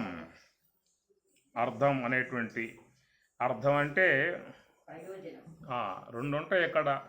వ్యావహారికముగా ఉన్నటువంటి ప్రయోజనము, పారమార్థికముగా ఉన్నటువంటి ప్రయోజనము. వ్యవహార ప్రయోజనం పొందాలన్నా బుద్ధి అనేది పనిచేయాలి, పారమార్థిక ప్రయోజనం పొందాలన్నా బుద్ధి అనేది పనిచేయాలి. కాబట్టి బుద్ధి బాగా పనిచేసినప్పుడే అర్థం అంటే అది పరమార్థం కావచ్చు, అటు వ్యావహారిక అర్థం కావచ్చు, ఏదైనా కానీ అతను లభ్యమయ్యే అవకాశం ఏర్పడుతుంది. ఆ తర్వాత మేధ అనేటువంటి ఆమె యొక్క పుత్రుడు స్మృతి అనేటువంటి బిడ్డ. మేధ అనేది స్మృతి అన్నమాట, జ్ఞాపకం అన్నమాట. కాబట్టి ఈ ప్రకారముగా మరి ఎవరికైతే చక్కగా ఆ యొక్క మరి ధారణ కలిగి ఉంటారో, ఆ ధారణ కలిగి ఉన్నటువంటి వారిలో స్మృతి ఎప్పుడూ కూడా మంచిగా ఉంటుంది. సమయస్ఫూర్తిగా అవన్నీ కూడా వచ్చేస్తూ ఉంటాయి. కొంతమంది అష్టావధానం చేస్తూ ఉంటారు, సహస్రావధానాలు చేస్తూ ఉంటారు. మనకు ఆశ్చర్యం వేస్తూ ఉంటుంది. అక్కడికి వచ్చి పాయింట్ అట్లాగే అందిస్తూ ఉంటాడు అన్నమాట. అంతమందికి కూడా ఎంత గందరగోళం ఉన్నా కానీ ఆ సమయస్ఫూర్తికి అందించే విధానం గల స్మృతి రావాలని చెప్పన్నట్లయితే వాళ్ళకు మేధ అనేటువంటిది బాగా ఉండాలి. ఆ మేధ అనేది కూడా భగవదంశతోనే ప్రాప్తమయ్యేటువంటిది మేధ. శంకరాచార్యుల వారు మహామేధా సంపన్నులు. సర్వేపల్లి రాధాకృష్ణమూర్తి మహామేధా సంపన్నులు. ఎంతోమంది వైజ్ఞానికంగా కూడా ఎంతోమంది మేధా సంపన్నులైనటువంటి వాళ్ళు కొత్త కనిపెట్టే విధానంగా వైజ్ఞానికంగా ఉన్నారు, అటు ఆధ్యాత్మికంగా ఉన్నారు. వివేకానంద స్వామి వాడు మహామేధా సంపన్నుడు. ఇలాంటి ఈ మేధ అనేది ఉన్నప్పుడు స్మృతి బాగా ఉండే అవకాశం ఉంటుంది. కాబట్టి ఈ మేధ అనేటువంటి ఆమె గారికి పుత్రుడుగా స్మృతి అనేటువంటి ఆ బిడ్డ పుట్టిన విధానము. తితేక్ష అనేటువంటి ఆమె పుత్రుడు ఎవరని చెప్పని క్షేమమే పుత్రుడు. ఎవరికంటే తితీక్ష అనగా ఓర్పు కలిగి ఉన్నట్లయితే వాడు క్షేమంగా ఉండే అవకాశం ఉంటుంది కదా. క్షేమంగా ఉంటాడు. యోగక్షేమం వహామ్యహం. స్వామి చెప్పినట్లుగా తితేక్ష ఉన్న చోట క్షేమం అనేటువంటిది ఉంటుంది. తర్వాత హ్రీహి అనేటువంటి సిగ్గుపడే చోట ఊరడి అనేటువంటి బిడ్డ పుట్టాడు. ఊరడి ఉంటుంది అక్కడ. అంటే ఆదరణ అనేది ఉంటుంది, ఆదరింపబడతాడు. తర్వాత క్రియ అనేటువంటి ఆమెకు బిడ్డగా యోగం అన్నమాట. దాన్ని పతంజలి క్రియాయోగము అని పేరు పెట్టుకున్నాడు. క్రియ ఆమెకు బిడ్డగా యోగం అన్నమాట. కాబట్టి ఈ ప్రకారముగా మరి ఆ యొక్క బ్రహ్మము యొక్క అనుసంధానం చేయటానికి యోగ్యముగా ఉన్నటువంటి ఆ యోగం అనేటువంటిది ఏర్పడిందన్నమాట. క్రియ అంటే చేయటం, ఆ చేయటమే రెండింటి యొక్క సమ్మేళనమే యోగము అని చెప్పని అంటారు. ఆ యోగం వ్యావహారికమునకు సంబంధించి ఉండవచ్చు, పారమార్థికమునకు సంబంధించి ఉండవచ్చు. వాడు యోగమురా యోగం, ఎలాంటి యోగం అంటూ ఉంటారు. ఇట్లా యోగం అనే పదానికి రెండింటి యొక్క కలియక, యుజ్యత ఇది యోగ యుజుర్ యోగే, రెండింటి యొక్క కలియకను యోగం అనేటువంటి మాటగా ఉంటుందన్నమాట. దాన్ని మరి ధనయోగము అన్నారు, పుత్రయోగము అన్నారు, పదవీ యోగం అన్నారు, భార్యాయోగం అన్నారు, ఇంకేమంటారు?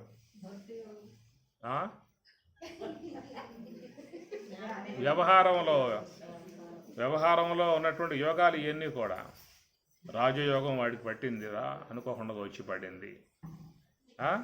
ఇట్లా పుత్రయోగము, ధనయోగము, పదవీ యోగము, ఇంకేమున్నాయి చెప్పండి? సతీయోగం,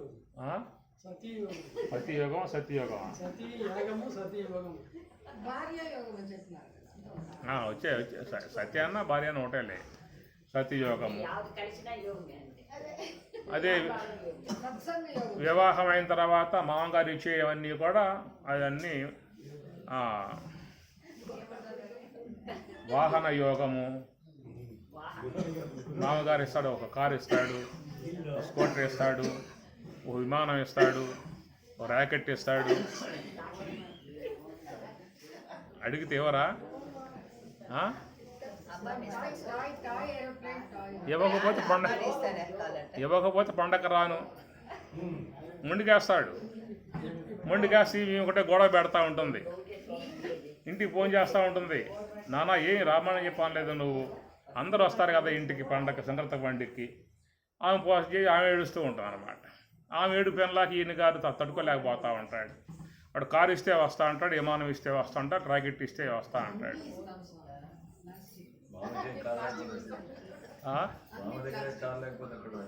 ఏది ఎందుకు ఇవ్వడం?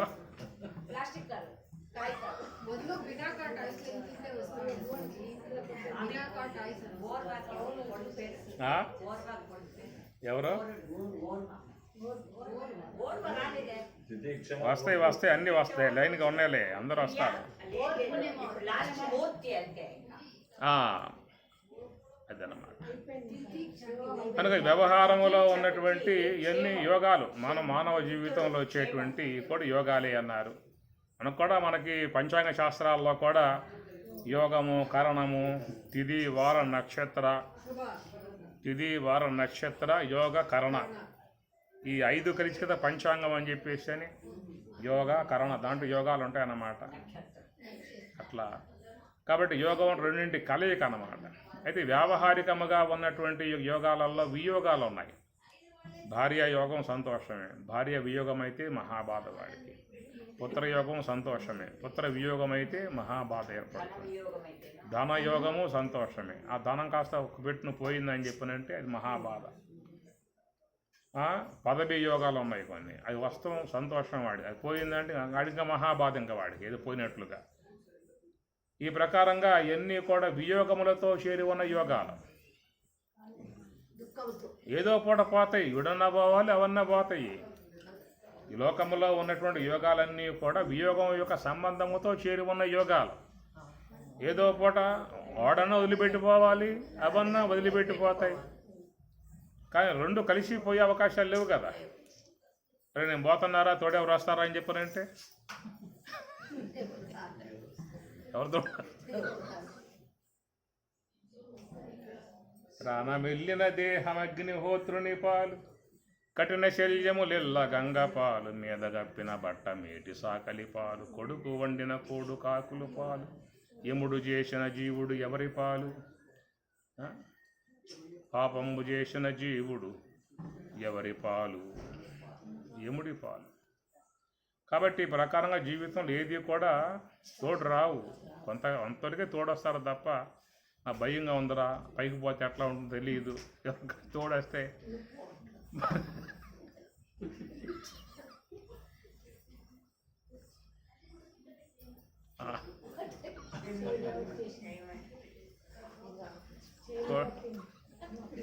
యోగం అదొక యోగం.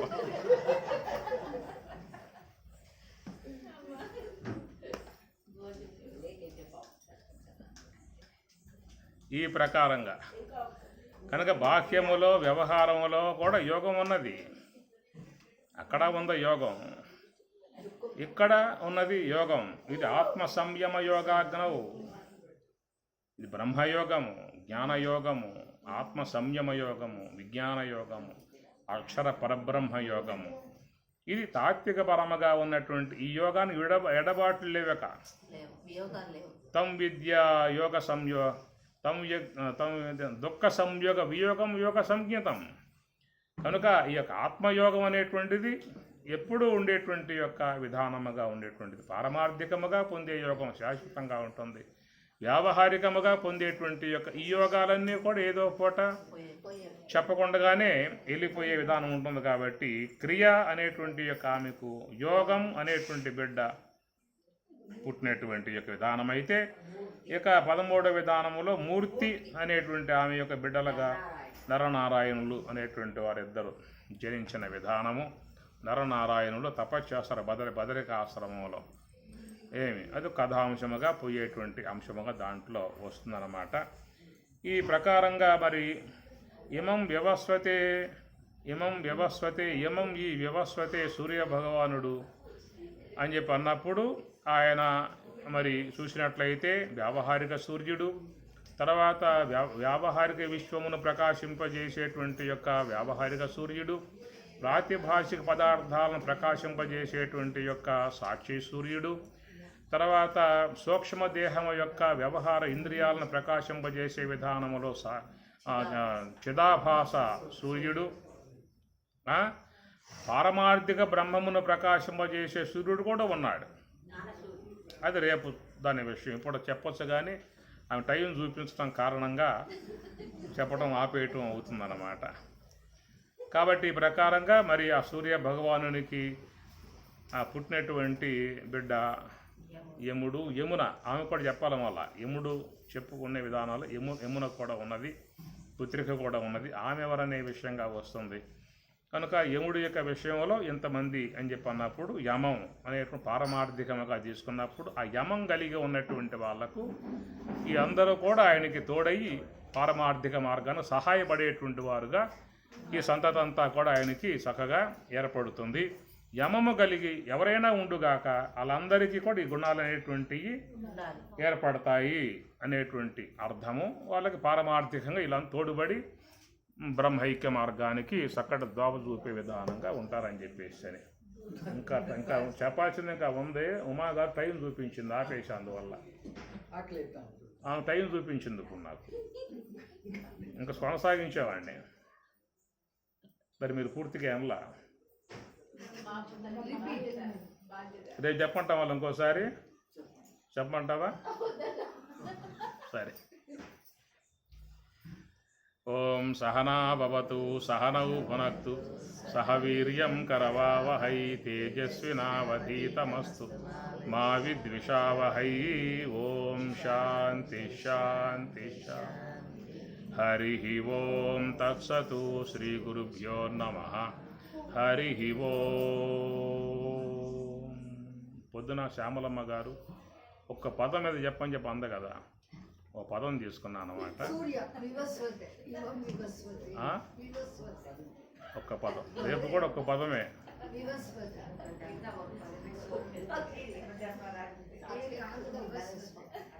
మీరు కోరారు లేదా? ఒక పదం తీసుకోమని చెప్పి అన్నావు కదా. రెండు చెప్పింది. ఆ? రెండు. రెండు అనలా, ఒక్క పదం మీద మాట్లాడమని చెప్పిన అన్నారు. పదము యమం వివస్వతే సూర్య, యమం సూర్య ఒక పదం తీసుకున్నాను, అది నడుస్తుంది దాని మీద. అప్పుడు ఆ పదానికి అర్థం వస్తా ఉంది. ఆ పదం మీదే ఇంకెక్కడ పోవటం వల్ల. కరెక్ట్.